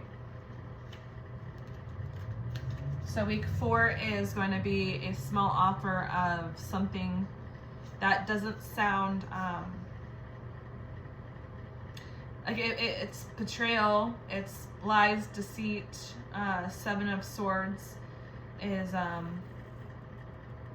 being a little deceitful. So someone you can't trust. Week 4, and then I'm not taking those, but I will take week 5, and again there is beautiful. Okay, so arguments, 5 of Wands, arguments or competition. Arguments, competition, teamwork, definitely teamwork. I love the animal friends. Okay, so that's what's hidden though. That's what's hidden. So you don't see that, but you're not seeing the competition, you're not seeing the teamwork, you're not seeing the arguments.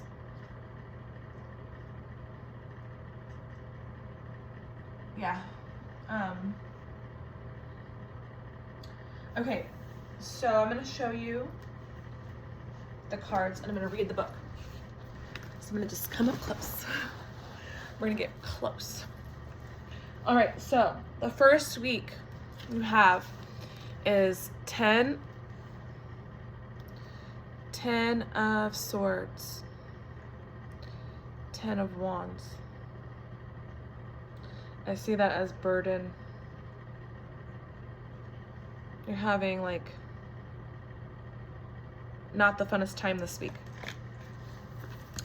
Okay, so 10 of Wands is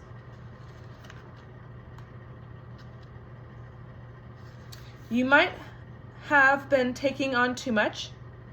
Is there something weighing on you, a responsibility that feels more like a burden? This may be a time to think about what you have accomplished, the effort it took, and whether you should have asked for help.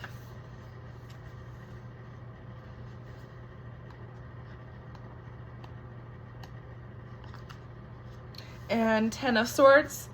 Things may look dark. When dealt a serious blow, it can be easy to lose hope, but you are still standing. Now is a time for rebuilding. So this week you're rebuilding. You need to ask for help.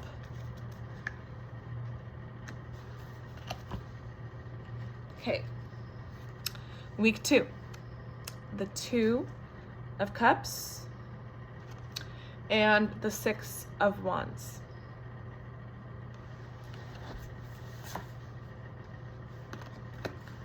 This is week 2. So 2 of Cups.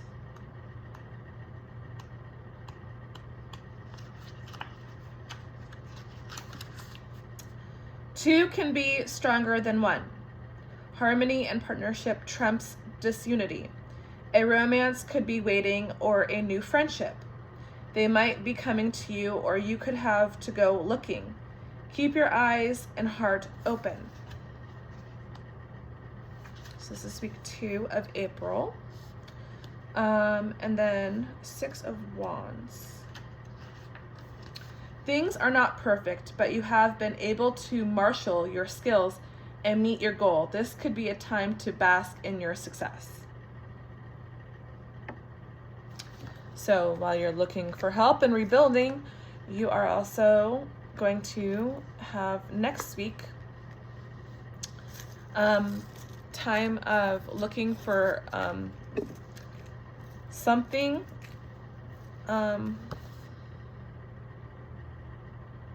you have a goal. You have a goal. You want to meet that goal. So week 3. 6 of Coins. Have you come into some good fortune? If so, spread the wealth. Nothing shows your appreciation for everything you have been given like giving to others. So week 3. So it looks like goals were met and now you can be generous. King of Wands. There is a leader within you when you point the way others trust and follow. But what is your vision? What are you taking? Where are you taking them or yourself? Make a plan and be a success. So week 3 looks like a successful and generous time. And then, did I show you those cards? I probably didn't. Week 3. This is week 3. And then week 4.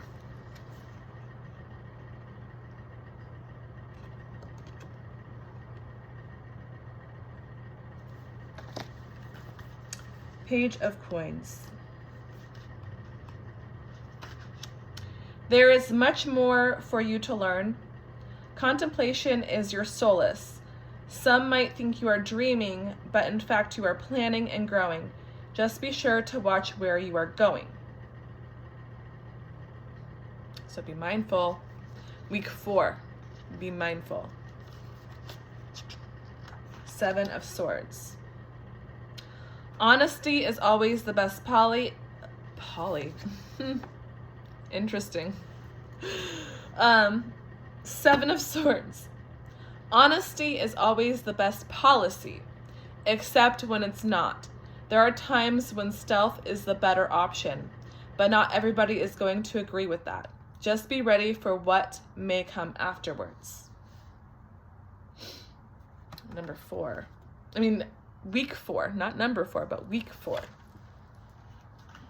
So week 4 is, you know, just be a little bit mindful. You're growing, but something is saying that you need to be mindful of what you're getting yourself into.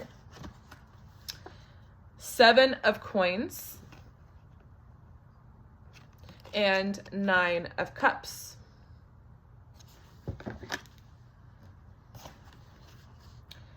Nine of cups.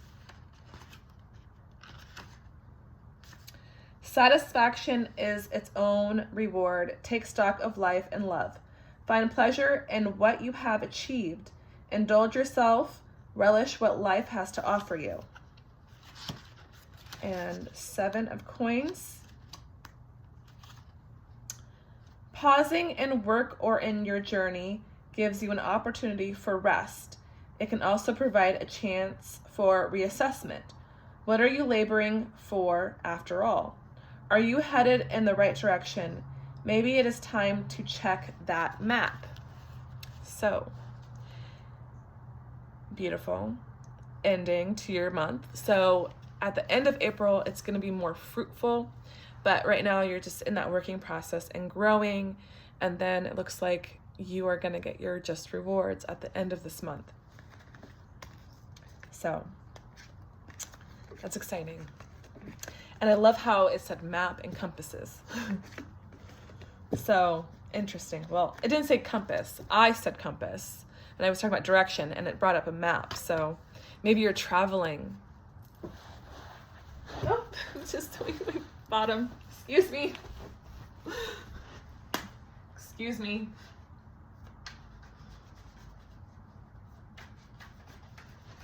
Okay, so we did that one, and then we're going to do this one with the Alice cards. However, I really want to know about this Poly.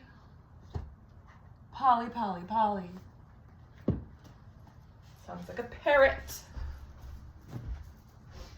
Okay. All right. Are you going to travel somewhere with parrots? Are you going somewhere where there's parrots? Okay. All right. I need to fix this. Excuse me. It's like... All right. Page 33. All right. Page 33 of this Polysecure book. People... Okay, so page 33... so there's an attachment, dismissive attachment as an adult. So page 33 though, people in this attachment style do want relationships. They will enter into relationships, even long-term relationships, but may struggle with their ability to reflect on their own internal experience, as well as sensitively respond to the signals of their partners. They usually find it difficult to tolerate emotions related to intimacy, conflict, and different forms of emotional intensity. When someone who is functioning in this style either feels vulnerable or perceives a vulnerability in their partner, they will distance themselves to avoid discomfort. Signs of potential rejection or criticism from others will also create a quick withdrawal. People with the dismissive attachment style will also tend to be highly linear and logical, showing many forms of competence and ability in the practical or professional realms of life. This overdevelopment of the logical brain can also create challenges with certain aspects of autobiographical memory. People with a dismissive attachment style might have little memory for childhood experiences, as well as simplistic narratives about their parents and childhood being just fine. In quotations, just fine. Also the number 21. Okay, so in my therapy practice, this person who wrote the book, Jessica Fern, in my therapy practice, I often notice that people who are relating from the dismissive style initially describe their parents or current romantic relationships as being great, even ideal, but just a few minutes of deeper questioning into their actual childhood experiences or current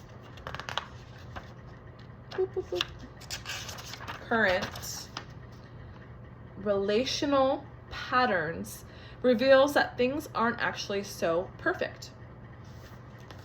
And that is the end of that page. So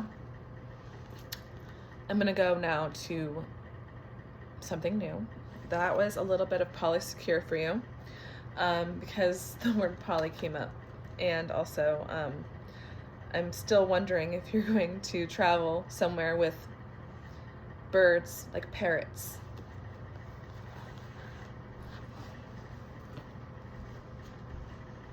All right, so we're gonna read The Ultimate Guide to Tarot Spreads, page 91. Page 91, okay. All right, well, this is a spread. It's gonna be very simple and easy. However, it looks like spreads for life choices. So this is life choices. And the spread is called the 4 Aces. What's my direction? And it has north, east, south, and west. So it's a compass. It's a compass. But okay, page 91 though. Take the aces from the minor arcana and lay them in a circle as shown on the previous page, face up. Okay. So now I have to sit here and find the aces.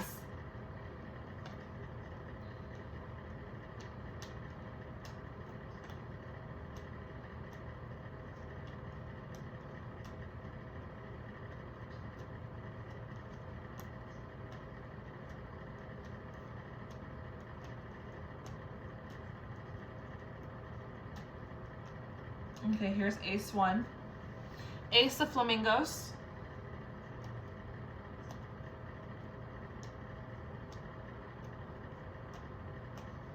Ace of Hats.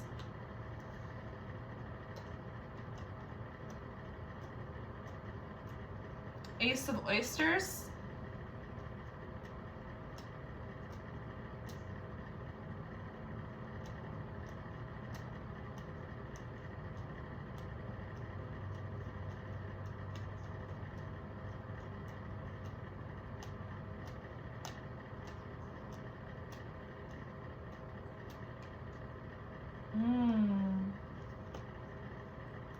Did I miss one? I'm looking, okay, so Ace of Flamingos, okay, so that's swords. We're missing the clubs, we're missing the wands. Ace of Wands.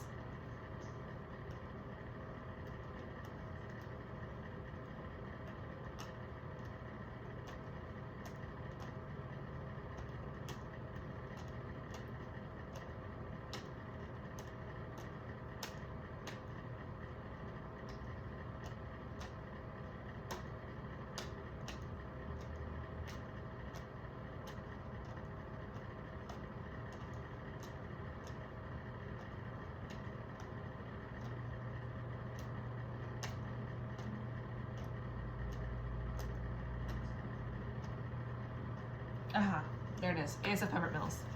Ace of Peppermills. Okay. I was about a little scared there. I was like, oh, I don't have the full deck. Excuse me, Alice. Okay. This is the Wonderland Tarot. Okay.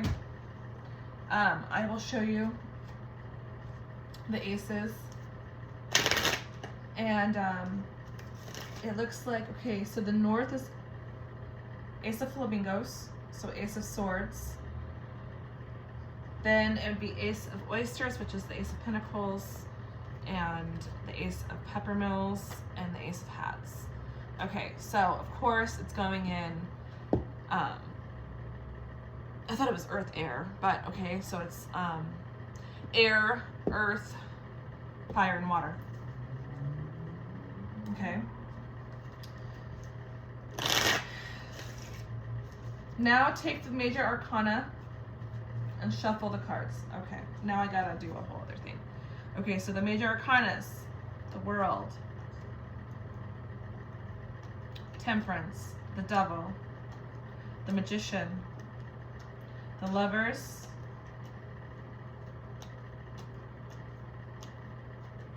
the Tower, Strength, the Hanged Man, the High Priestess, Justice, oh, the Emperor, the Sun, the Star, the Hierophant, the Hermit, Judgment, Wheel of Fortune, the Moon, Empress, the Fool, Death, the Chariot. Okay.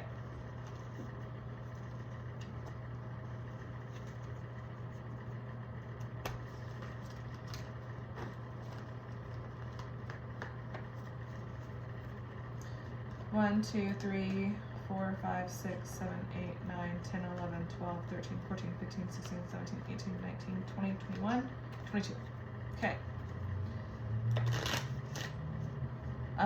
Shuffle the cards. Lay a card on each side of each ace, face down. Now turn over the first ace. Well, turn over the first ace. Well, it's already, what are you talking about?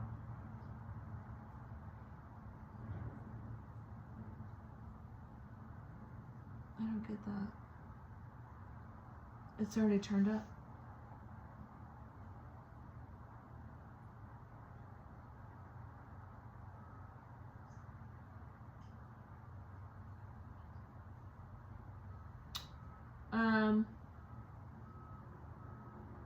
I don't comprehend.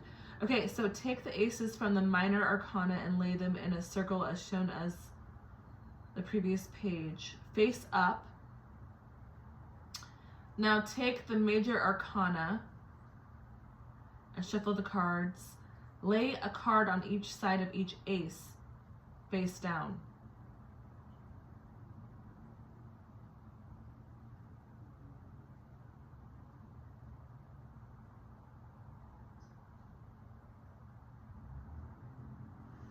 All right. Whatever you say. Okay, so we're gonna do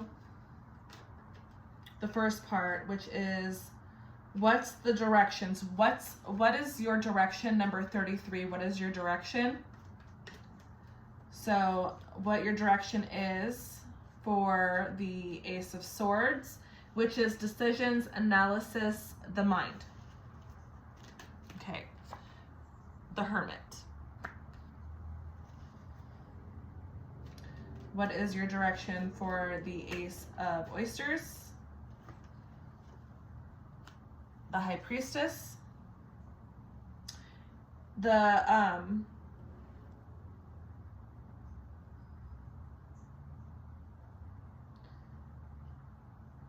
that would be intuition, desire, projects, communication, and the soul.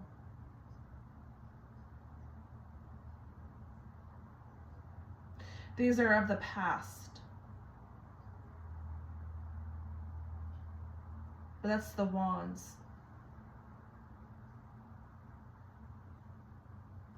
So the Pentacles.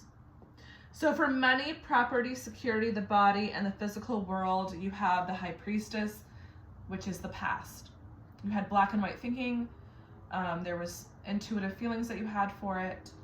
As the Ace of Flamingos, the Hermit as the past would be your decisions, analysis, and the mind. So you decided to go within and search for something. Now the Ace of Peppermills is the Wands, which is the intuition and desire, projects, communication, the soul. There's two of these, and I feel like I should take both of them. This has to do with the Empress and the Chariot. So moving forward with the Empress, the Divine Feminine. You're watching the Divine Feminine. And That's intuition, desire, projects, communication, and the soul, which is of the past. So in the past, you were looking at your divine feminine. And then the Ace of Hats, which is the water. The past for that is the Hierophant.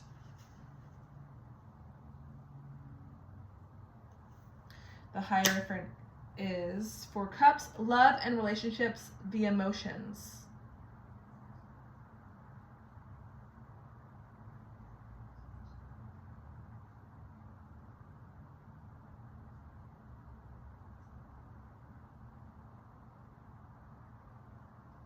So love and relationships, therapy, guidance, marriage, the Hierophant, marriage counseling. Okay, so developing the reading, taking action. Look at the ace that you want to investigate further. For example, okay, so let's investigate. Let's get past and future for number 5, which would be right here with the Hermit and the Ace of Flamingos, which has to do with intuition, desire, the Swords. Ace of Flamingos is swords, decisions, analysis, the mind, and of course you went within and went searching. And this has to do with the past and future is arguments, teamwork, 5 of Wands, 5 of Clubs.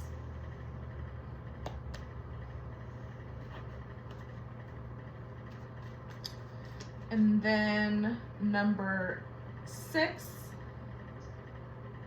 Oh yeah, no, we already did 5 and 6. So the past is 5 and the 6 is the future. So of course, I have to show you the cards. So, excuse me.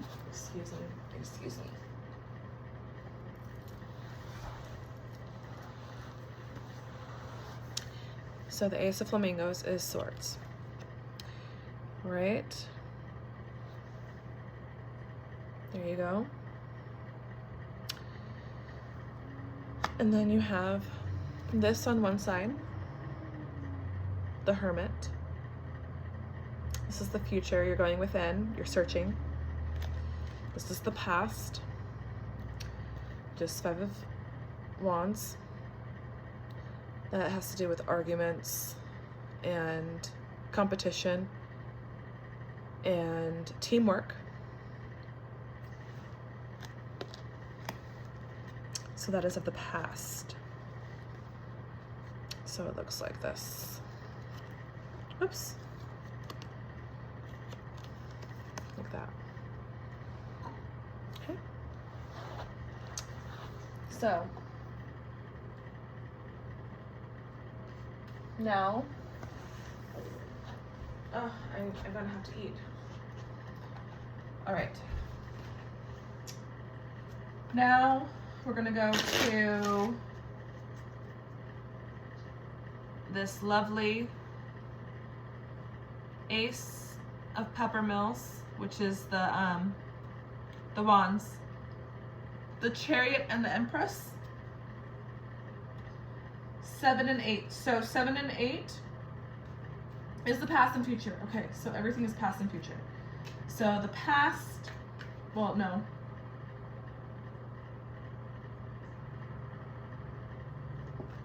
Okay, it wants to give me 2 cards.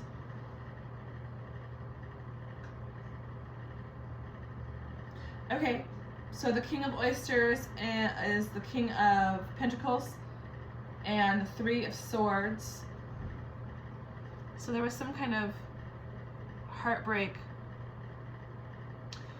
Getting Cancer energy, strong Cancer energy with the Chariot and the King of Oysters. Well, actually, the King of Oysters is Earth sign. So my bad. There's Taurus, there's earth signs, and there's Cancer. But the King of Oysters is a wealthy person, mature, practical, earth sign, Capricorn, Taurus, or Virgo. And this person led to heartbreak when it comes to the Peppermills, which is Wands, intuition and desire, projects, communication, and the soul. So this is about the intuition, desire, projects, communication, and the soul. So there was some kind of heartbreak with this earth energy. And when it comes to the future, the Chariot and the Empress. So moving towards the Empress, which is moving towards the motherly energy, the divine feminine energy, looking towards it. And the past is heartbreak.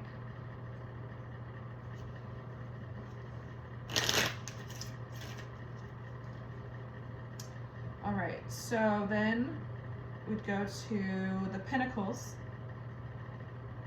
I'll show you these though. I don't know if you've seen these, but 2 and 2 came out. So you have that energy, the Chariot and the Empress, with the Ace in the middle. And then you have these two together, the King of Oysters and the Three of Swords together. And that is like past and future. Okay. Rose petal. You're coming out. Okay, now to the Ace of Oysters, which is the Ace of Pentacles. That is on a bridge.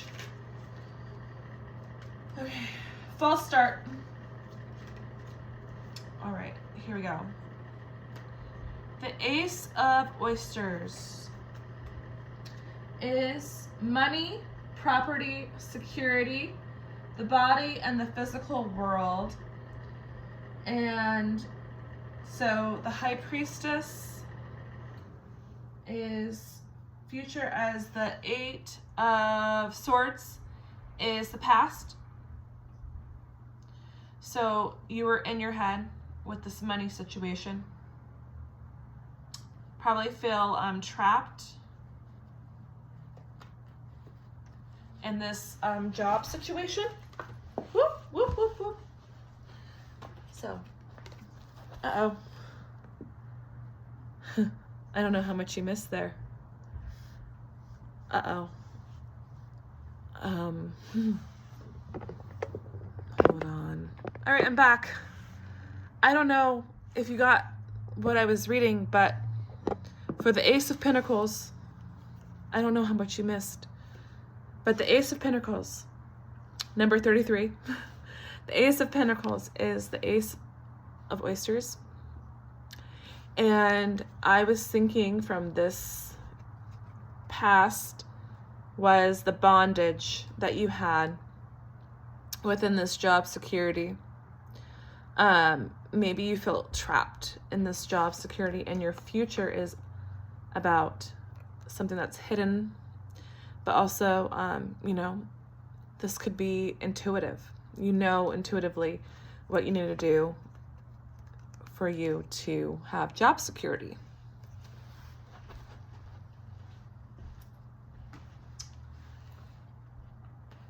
So the Ace of Oysters, the Ace of Pentacles, is money, property, security, the body, and the physical world. So you at one point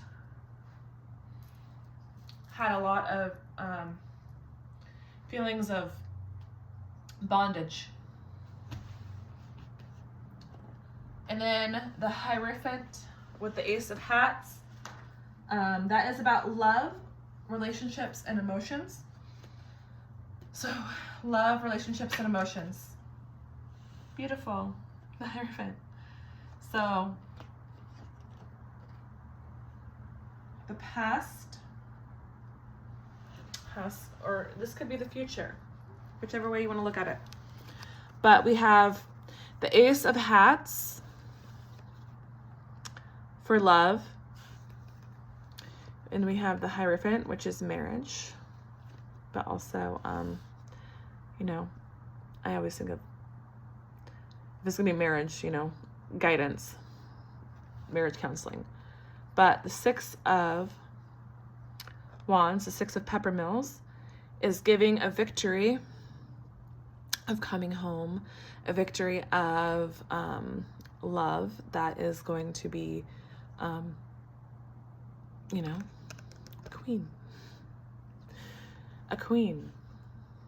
So that is the compass reading called The Spread of Life Choices. What's my direction? There's a past and future. And the questions are, who or what can help me move forward, and what action can I take? And so those are questions to ask. Is, you know, if you were to just, you know, flip the aces over and figure out here, who or what can help me move forward? It looks like going within and putting, you know, light into your shadows. There are some shadows here that could do with arguments, maybe within yourself or with others. And then there's like, what action can you take? That the action would be to go within. And then you have also like, there's that bondage, you know. That's what you can move forward from, is that bondage, and use your intuition. Again, that's going with the Hermit, the High Priestess. I think that's pretty funny. Not everything is black and white. And then the who or what can help move forward? The Earth sign. The Earth sign. Who or what can help move forward? Well, there's this heartbreak with the King of Oysters, an Earth sign. So a mature person that has money. Could be the mother.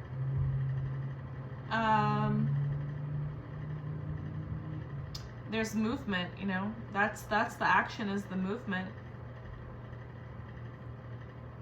I also get in this Chariot card, you know, that the person, the conductor, is watching Alice.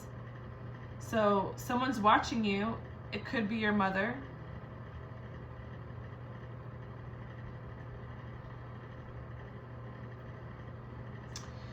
And then the Hierophant, like a, you know, a guidance, a person, a counsel, a person that that could help you is a person who has guidance, a counselor, a therapist, someone who is wise, could help you with this victory, because the action is victory, coming home, victory. So maybe that's your vacation. You're going home to your parents. Could be going to see your mother. Not sure with that one, but I mean, that's just a guess. That's just a random guess. And on the bottom is the Two of Swords, balance of home and work, definitely. life balance. Work and life balance.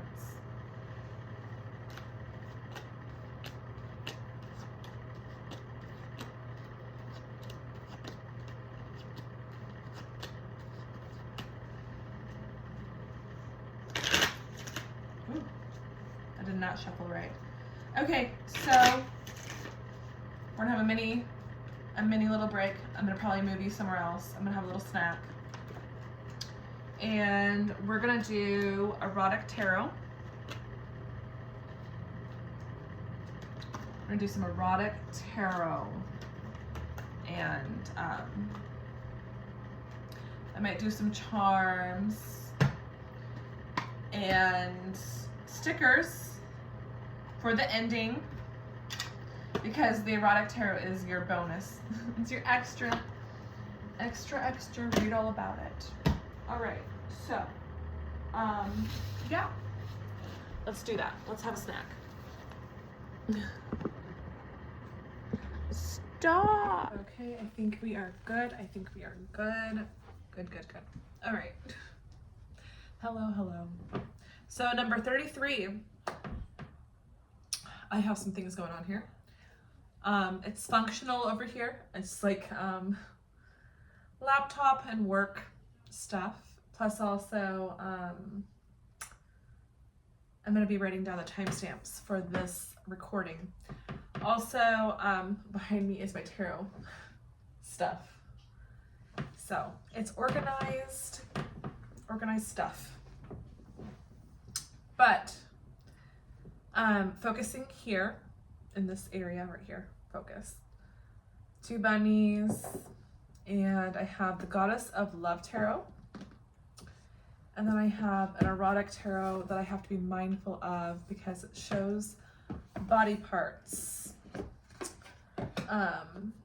But, okay, so for the Erotic Tarot, I'm going to shuffle. I'm gonna shuffle this up. And what is the purpose of finding out the erotic side of you? Yeah, it'll just be interesting information. What's going on intimately in your atmosphere? So I will sage these as well. And I'm going to use the books because the books will have wealthy information of intimate stuff. The intimate meanings of, you know, the regular tarot. Oops.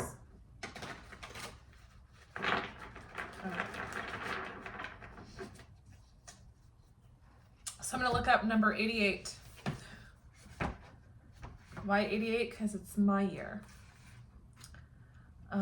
So 88. 88.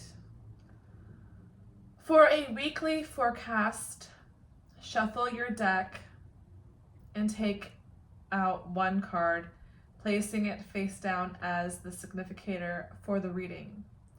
This card gives influence how you interpret the cards for each day. Next, choose 7 cards, placing them face down. So lay down cards 1, 2, and 3 with gaps between them. Place card 4 at the end, again leaving a gap, then lay down 5, 6, 7 to complete the week. The layout comes from the orbit speed of the planet to which each day relates. Monday is the moon, Tuesday is Mars, Wednesday is Mercury, Thursday is Jupiter, Friday is Venus, Saturday is Saturn, and Sunday is the Sun. The Greek scholar Ptolemy arranged the planets according to the speed of their orbits, beginning with the fastest moving, the moon, followed by Mercury, Venus, the Sun, Mars, Jupiter, and finally tardy is Saturn. So the cards are laid down according to Ptolemy order. Card 1 is Monday, the moon. Card 2 is Wednesday, Mercury, and so on. Okay. So we're going to do a little circle here, okay? And I'm going to use the Erotic Tarot for the week ahead. And, okay, so the Erotic Tarot is this one. Saging. Okay. I don't know what it is, but I'm getting nervous.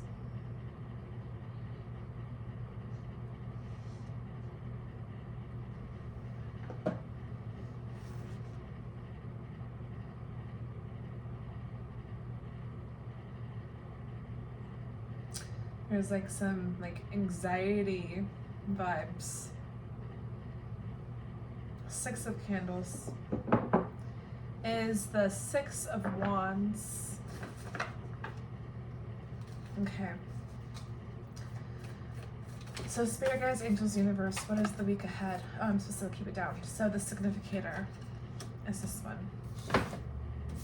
Okay. And then Monday. Okay, Monday.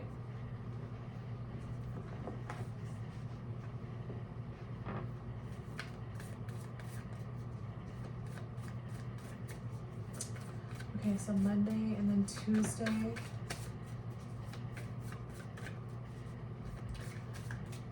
Well, it goes Monday and then Wednesday. We're looking for Wednesday. Okay. Wednesday is here. And then Friday. Monday, Wednesday, and then Friday. Okay, so Friday are these two. And then Sunday.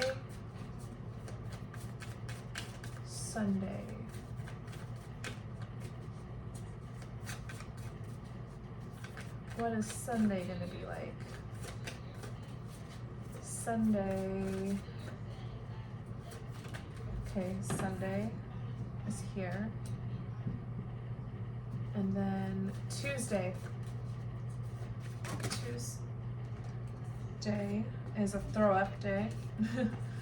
Tuesday's got a lot of feelings going on. So Tuesday, what's going on Tuesday? That's too many. 1 card for Tuesday. Okay, it says 2 cards. All right, so, and then Thursday,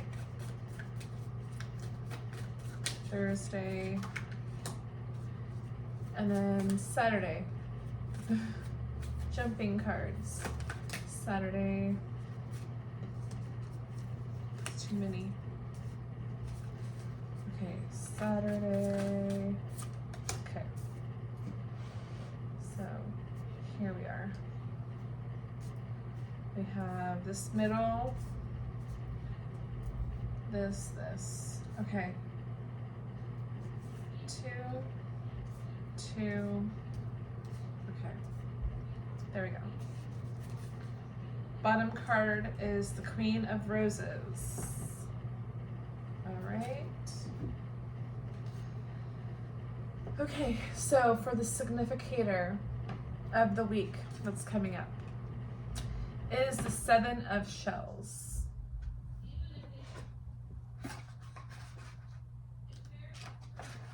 Oh, did I use a different deck? I used the Goddess of Tarot. Oh no, I got confused. All right, so the 7 of Shells.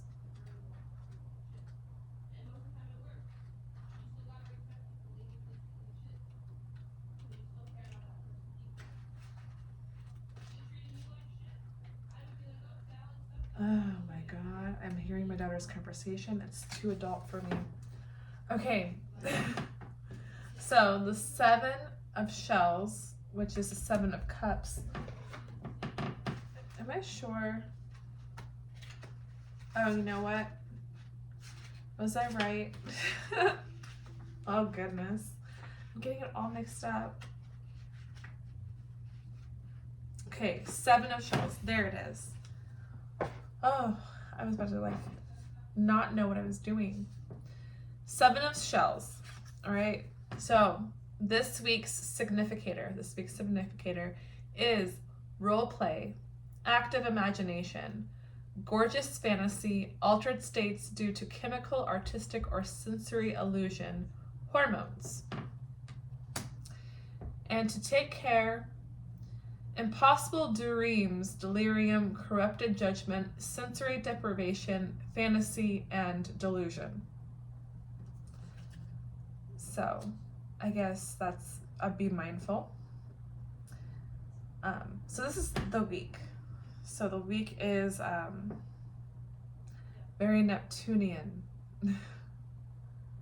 All right, so Monday. Let's start with Monday. The Page of Roses. So, oh my goodness. The Page of Roses.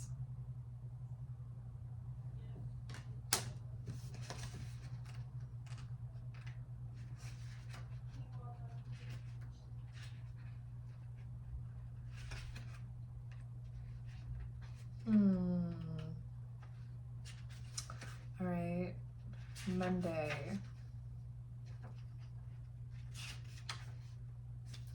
Monday, Page of Roses. If you crave a youthfully exuberant, eager to learn presence in your life, the Page of Roses is your gal. Curious about the body, she had studied where all the erogenous zones are and what tools and tricks you need to learn with them. Like a grown-up version of the board game Operation. She is a natural, but she needs space to develop emotionally too. To take care, technical virtuosity shouldn't be a substitute for intimacy. At a certain point, stop studying and seek life experience instead. Okay, so Monday, gotta get out there. You gotta go explore. 2. Knight of Candles. Okay. Knight of Candles.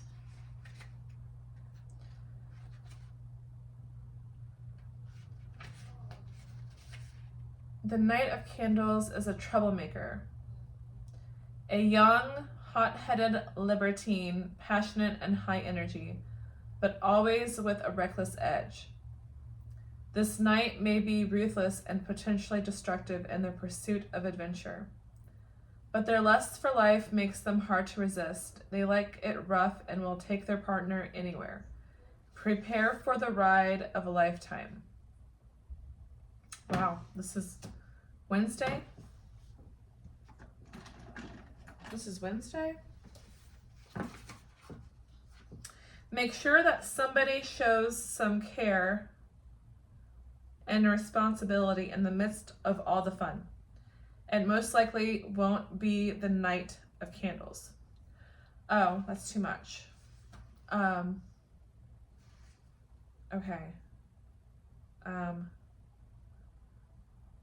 The Knight of Candles. The Knight of Wands is a little bit of a player in the deck. Yeah, 1 second. All right, so Monday, Wednesday. Why did I stop at Tuesday? I should have done Tuesday, but okay. Monday, Wednesday, and then Friday.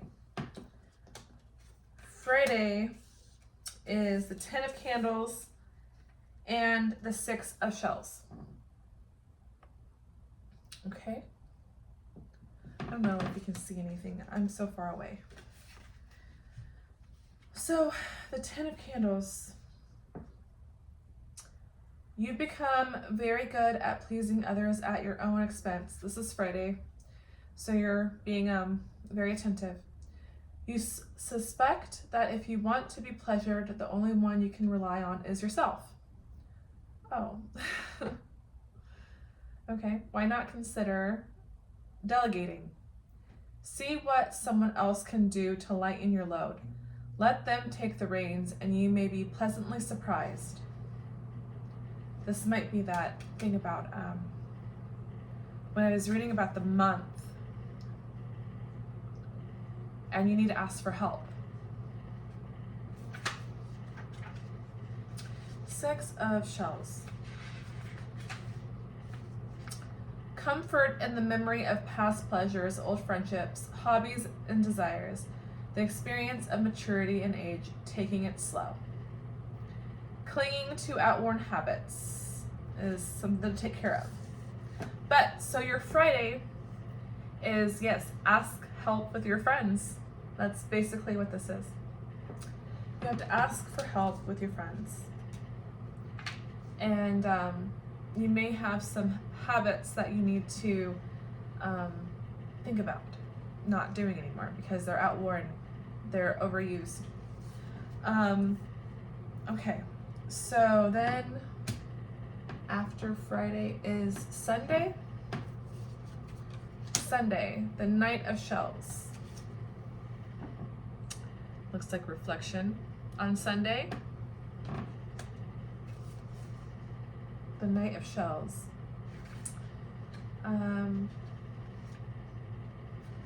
Romance is coming.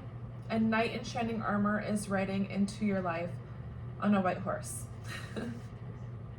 The dashing Knight of Shells is likely to be talented, perhaps penniless, artist or musician who will serenade you, declaring you their muse. The knight may appear a romantic wandering fool, but they have some effective techniques up their sleeve. In private, they will be so smooth and sweet as to render them irresistible. Something to take care of is this knight may be artful at courtship, but can suddenly backtrack at the last minute as though consumption of desire would spoil their idolized image of the beloved or of themselves. Okay. Interesting. There's a lot of knights. Well, there's 2 knights. 2 knights and a page. So there needs to be some growing, I guess. Tuesday. This is just for the week. So Tuesday is the Empress and the Ace of Candles.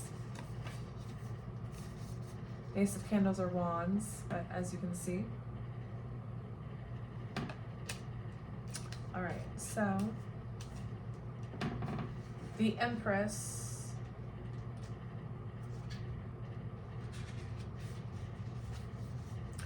Tuesday.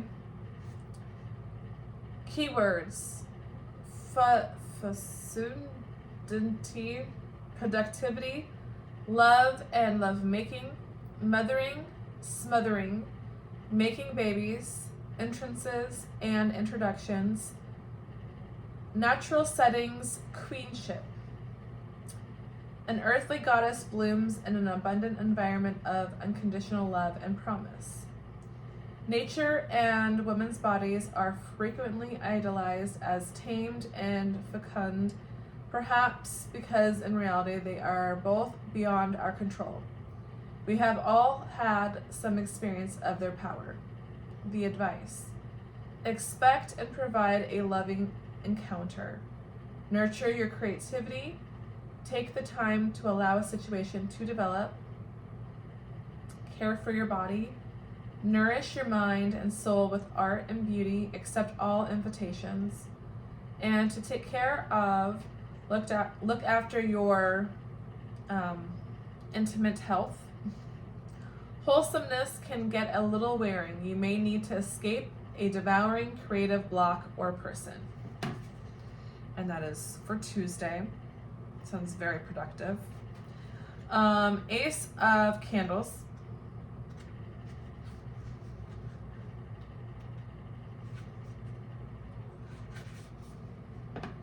Ace of Candles. An exciting rekindling of passions. Fresh adventures pursued with explosive energy. Follow your instincts. Get stuck in. And take care of overexcitement can lead to unplanned consequences and misadventures. Overexertion may result in joint pains.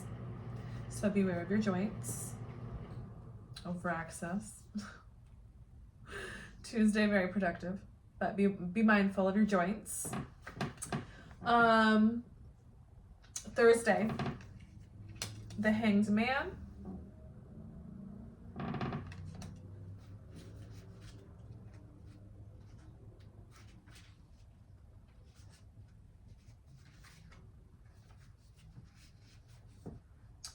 Keywords: sacrifice, sudden switch, edging, masochism, suspense, and limbo. Elegantly bound yet outstretched and exposed, the Hanged One finds meaning in her unusual position.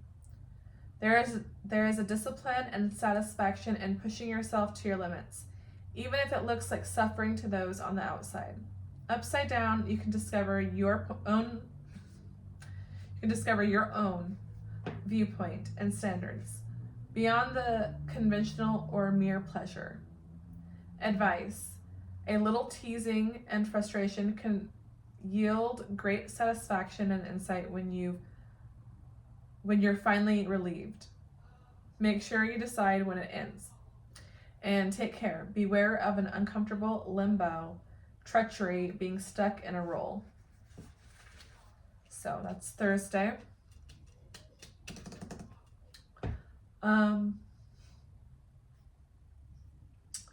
Yeah, sounds productive. It sounds like you need to be mindful of overdoing it. A little goes a long way. Yeah, a little goes a long way. All right, Saturday. Four of Shells.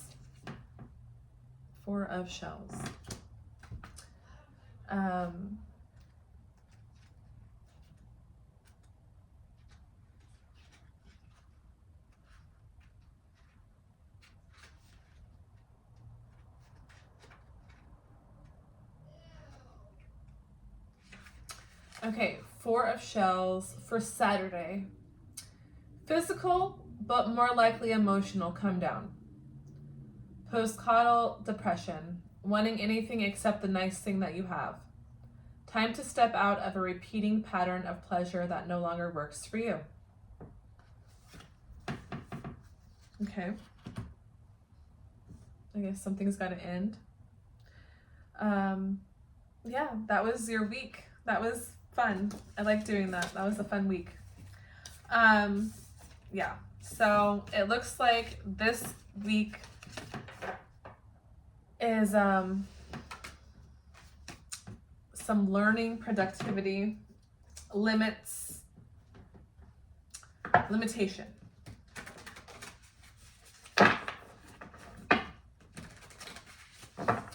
All right, so now we're going to do a different deck and a different book.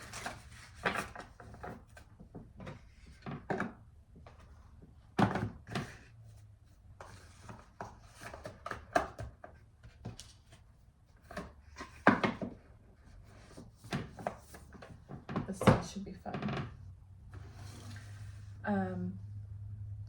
All right, friend.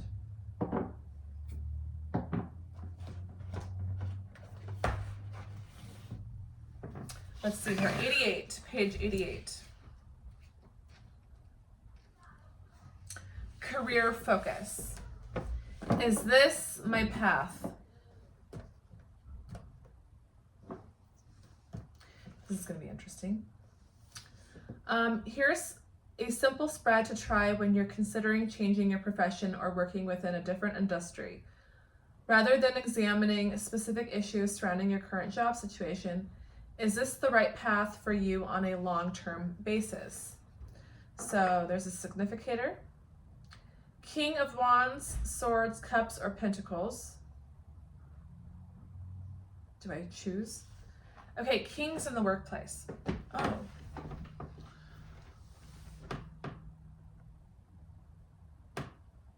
Oh no. I don't know if that... I have no idea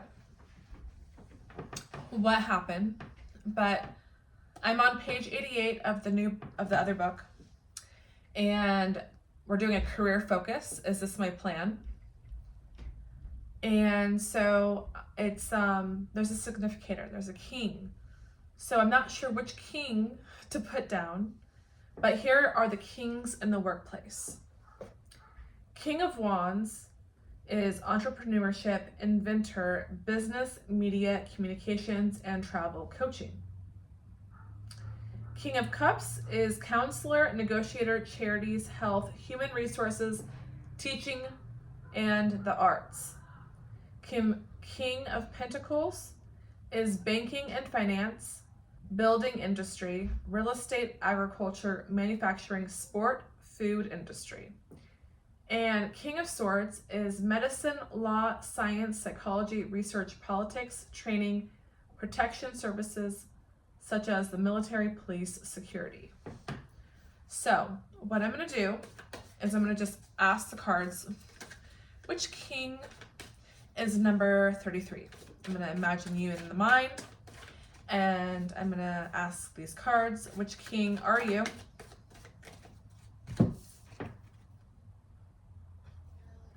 None of these are kings.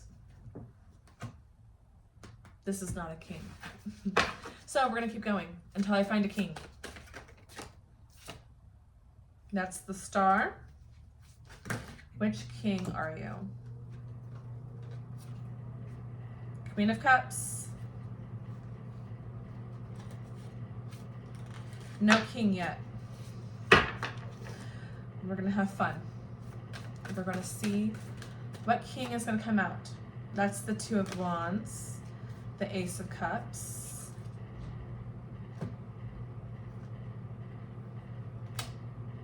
the Ace of Wands,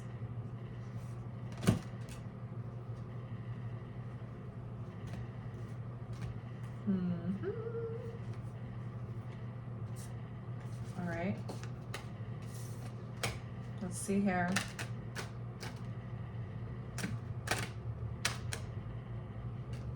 Nothing.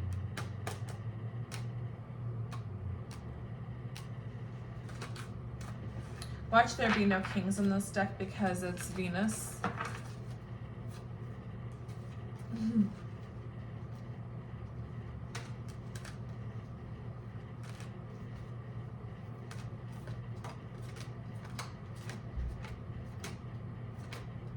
I see queens.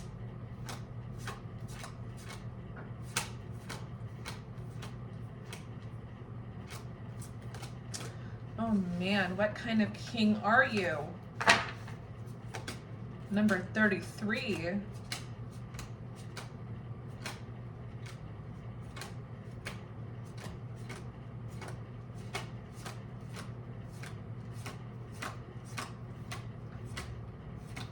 Oh, isn't this fun? I'm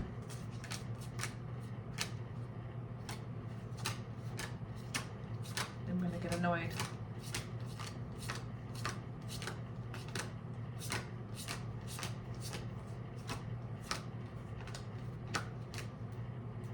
I don't believe there's kings in this deck.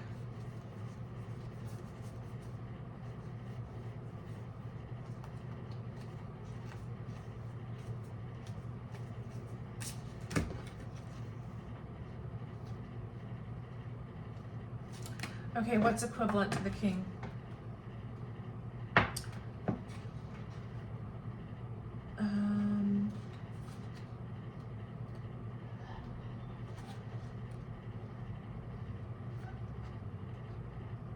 There is kings.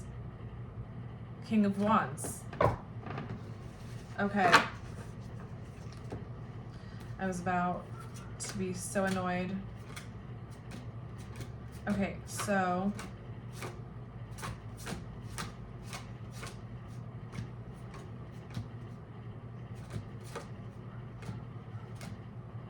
I'm not familiar with this deck.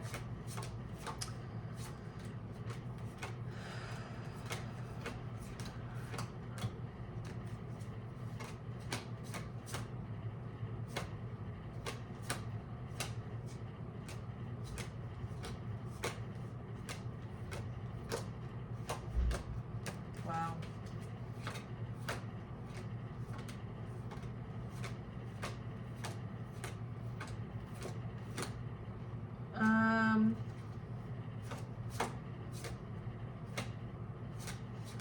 It doesn't just say king. So am I looking for maiden? Like what?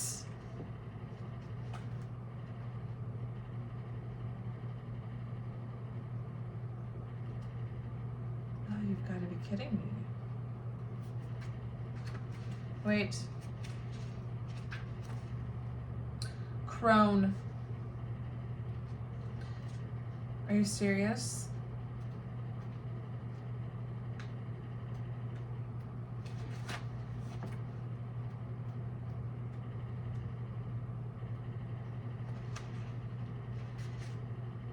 Yeah, crone.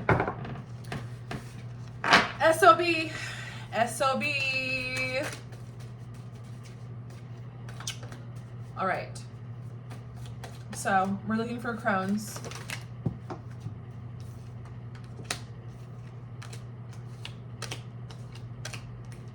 Here we go. Crone of Pentacles.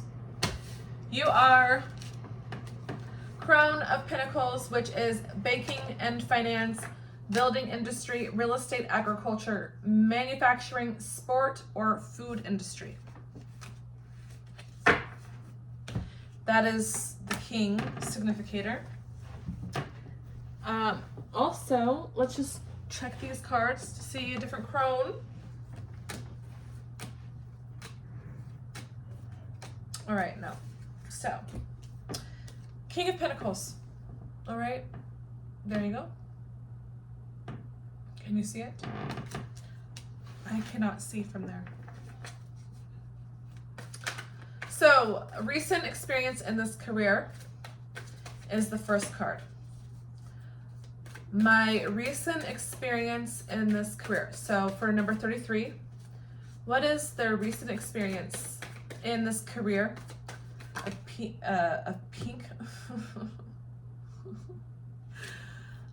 of King of Pentacles. All right, this one right here. So the sun. Can you see that? All right, the sun. So recent experience in the career that you are in is the sun.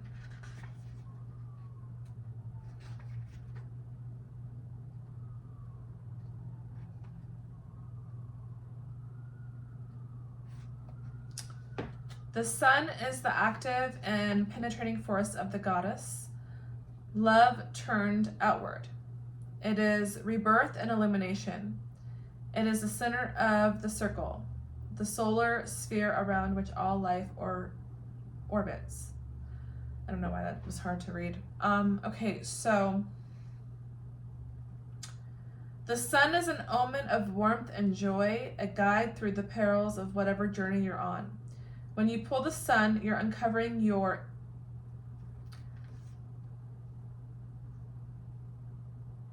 self, your intimate self, your sensual self. The lust feeds you, turns you on, and allows you to turn your gaze inward. It represents the alchemical rage that comes from protecting and devoting yourself to another. The lioness who would do anything for her cubs. It is the rage of heartbreak and the empowerment that comes from recognizing your self as sovereign. Okay? So, it's your life force.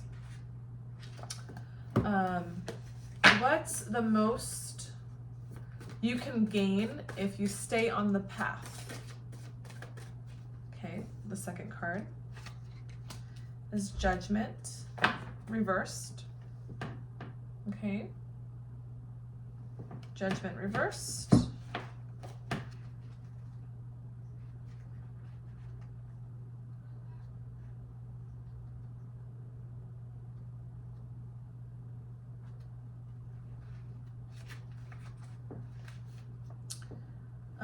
Reversed. When reversed, Judgment suggests you're fighting against transformation and imminent rebirth and resisting what's to come or following external guidance instead of your own. There is a ritual. Get centered in yourself, your heart, your body, and your sacred space. Take time at your altar. You will need paper and something to write with, a lighter or matches and a fireproof bowl, a pot of water or a cauldron. Journal in your grimoire, and then on a separate piece of paper, make a list of all that you want to sacrifice to the goddess. Read your list out loud and burn the paper. Meditate at her fire and share what this sacrifice means to you. Then make self-love and work with your erotic energy to burn through these blocks within your body. As you get closer to, claim the initiation of the holy, whoa, what am I reading? And send this cleansing power through your body. Thank the goddess and yourself, and then scatter, bury, or throw away the ashes. Yes. Okay. There you go. There's a ritual. A ritual just for you, number 33.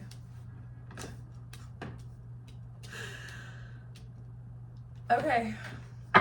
This is about your career and the path. Is it right for you?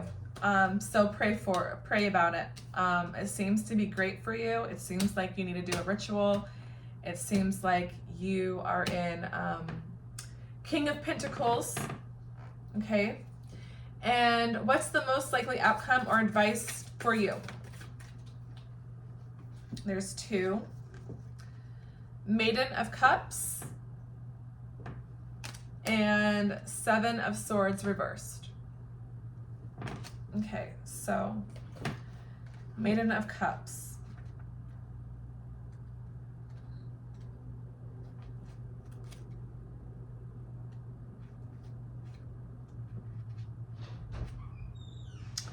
The Maiden of Cups is the goddess of spring, abundant and fecund, unafraid of the expressions, longings, and yearnings of her heart. This is a card of immense vulnerability and honesty when it comes to expressing what you're feeling. Although it can bring F-boy energy, only caring about yourself and your feelings with no regard for how you affect others, this card more than likely represents the rosy glasses of a new crush, a new relationship, or a rite of passage. When you pull the Maiden of Cups, step into this open and sensuous expression of self. Don't listen to fear, but be led by love within. Consider if there's someone you know who embodies this energy, someone you can turn to in support of your experience, a mirror to your own ability to love ceaselessly. When this card shows up, it's not reversed though, but an affirmation is, I am led by love. I am guided by love. I trust in the path of love before me. And a journal question is, how do I embody the Maiden of Cups already? And how can I do this more fully? And the Maiden of Cups is equivalent to the Page of Cups, and the elemental correspondence is Earth of Water. So the 7 of Swords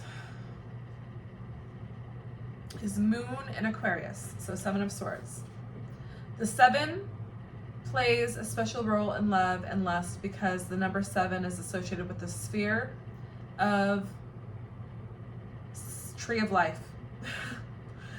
There's a different name and I don't know how to pronounce it.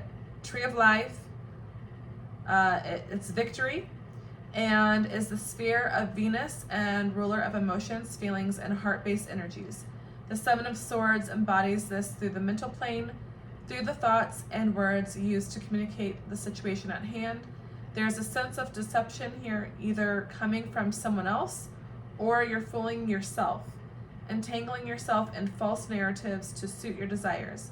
Have you taken action to undermine someone else or yourself? Let go. The struggle is real, but honestly ask yourself if it is necessary. What beliefs are keeping you in the center of this fight? How can you surrender and offer this to the goddess of love? Okay. There's something that I'm not gonna say that.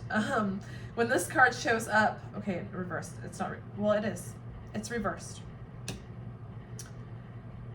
When this card, the Seven of Swords, shows up, search for support from an outside source for whatever you're going through. Seek understanding around the situation and clarity on how to move forward. Affirmation: I release all beliefs and patterns around struggling for love and acceptance.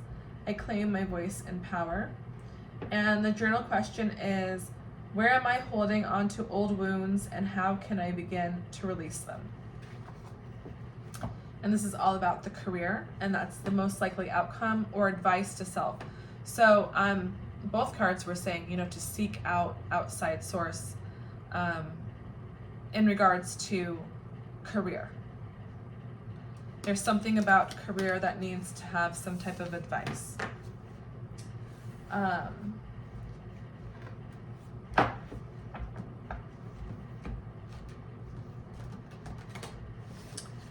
And there's more to this book, but we're gonna do charms and then be done. This is the final little piece of your reading, and I'm just so happy to have done so much reading and playing with cards, because yeah, I love it. And I also like learning, and using these books were fun. Different spreads, different things to do other than the same, which is always exciting. Doing the same thing over and over again is boring. Okay, I had to shake these up. Charms.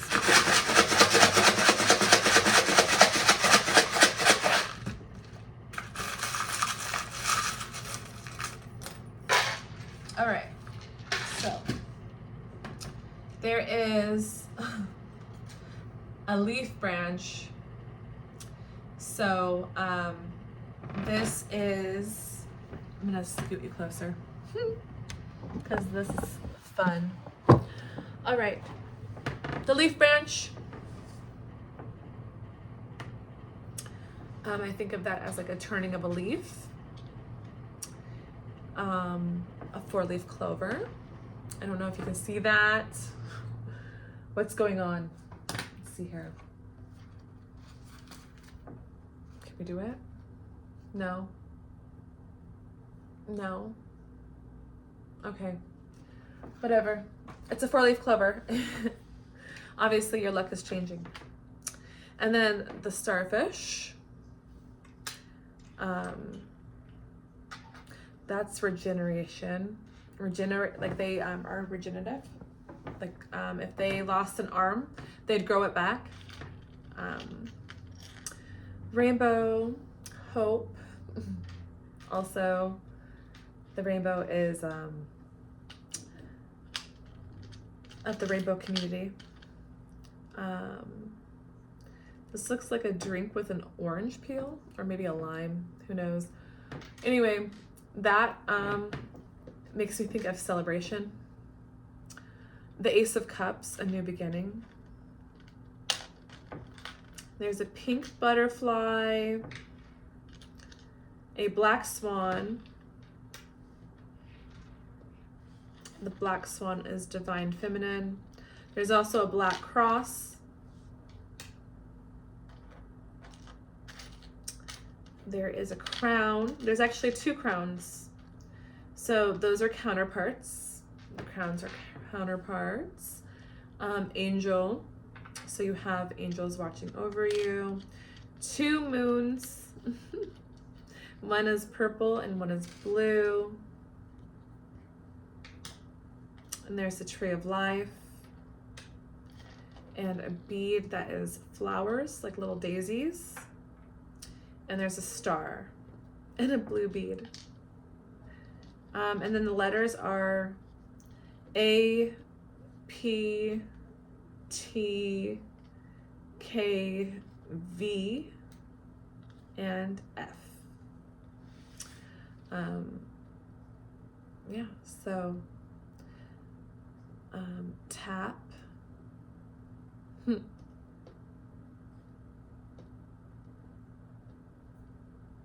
that's it. That is all for the reading. And of course, so I don't know. I have no idea how much was missed here. Everything is messed up. I don't know what's going on. I have no idea what's going on. But I just went through all of these little charms. So I'm going to say the letters over again. K, A, P, T, V, and F. So those could be initials. There's also a blue bead. And then the tree of life is here. So there's something about roots and foundation. There's 2 moons. One is blue and one is purple. I'm thinking intuition and throat chakra. So third eye and throat chakra. There's a bead with daisies on there, so those can be significant daisies.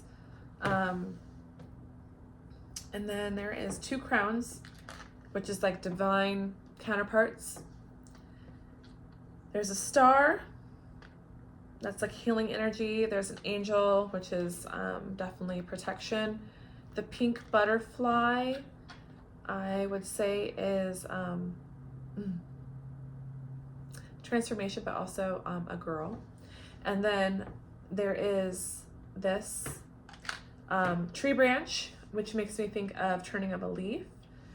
There's a black cross and a black swan, so I think of that as divine feminine energy, so lots of feminine energy. The rainbow is, of course, the rainbow community. And there is a cup with a lime. I'm thinking of celebration. There's a celebration coming up. Also, there's a 4-leaf clover, so there's luck. And the starfish, I think of regeneration. I think of when they lose an arm, they grow it back. So, strength. Those are the charms. And I am all done. I'm so excited to get this reading uploaded. I'm going to have timestamps and also trying to think. Timestamps. Oh yeah. And I'm going to put the decks. I'm going to put the names of the deck okay. Let me try that again. I'm going to put the names of the decks in the description box with the timestamps. There we go. Okay. I'm good. I'm done. I hope you enjoy number 33. Please let me know what you think.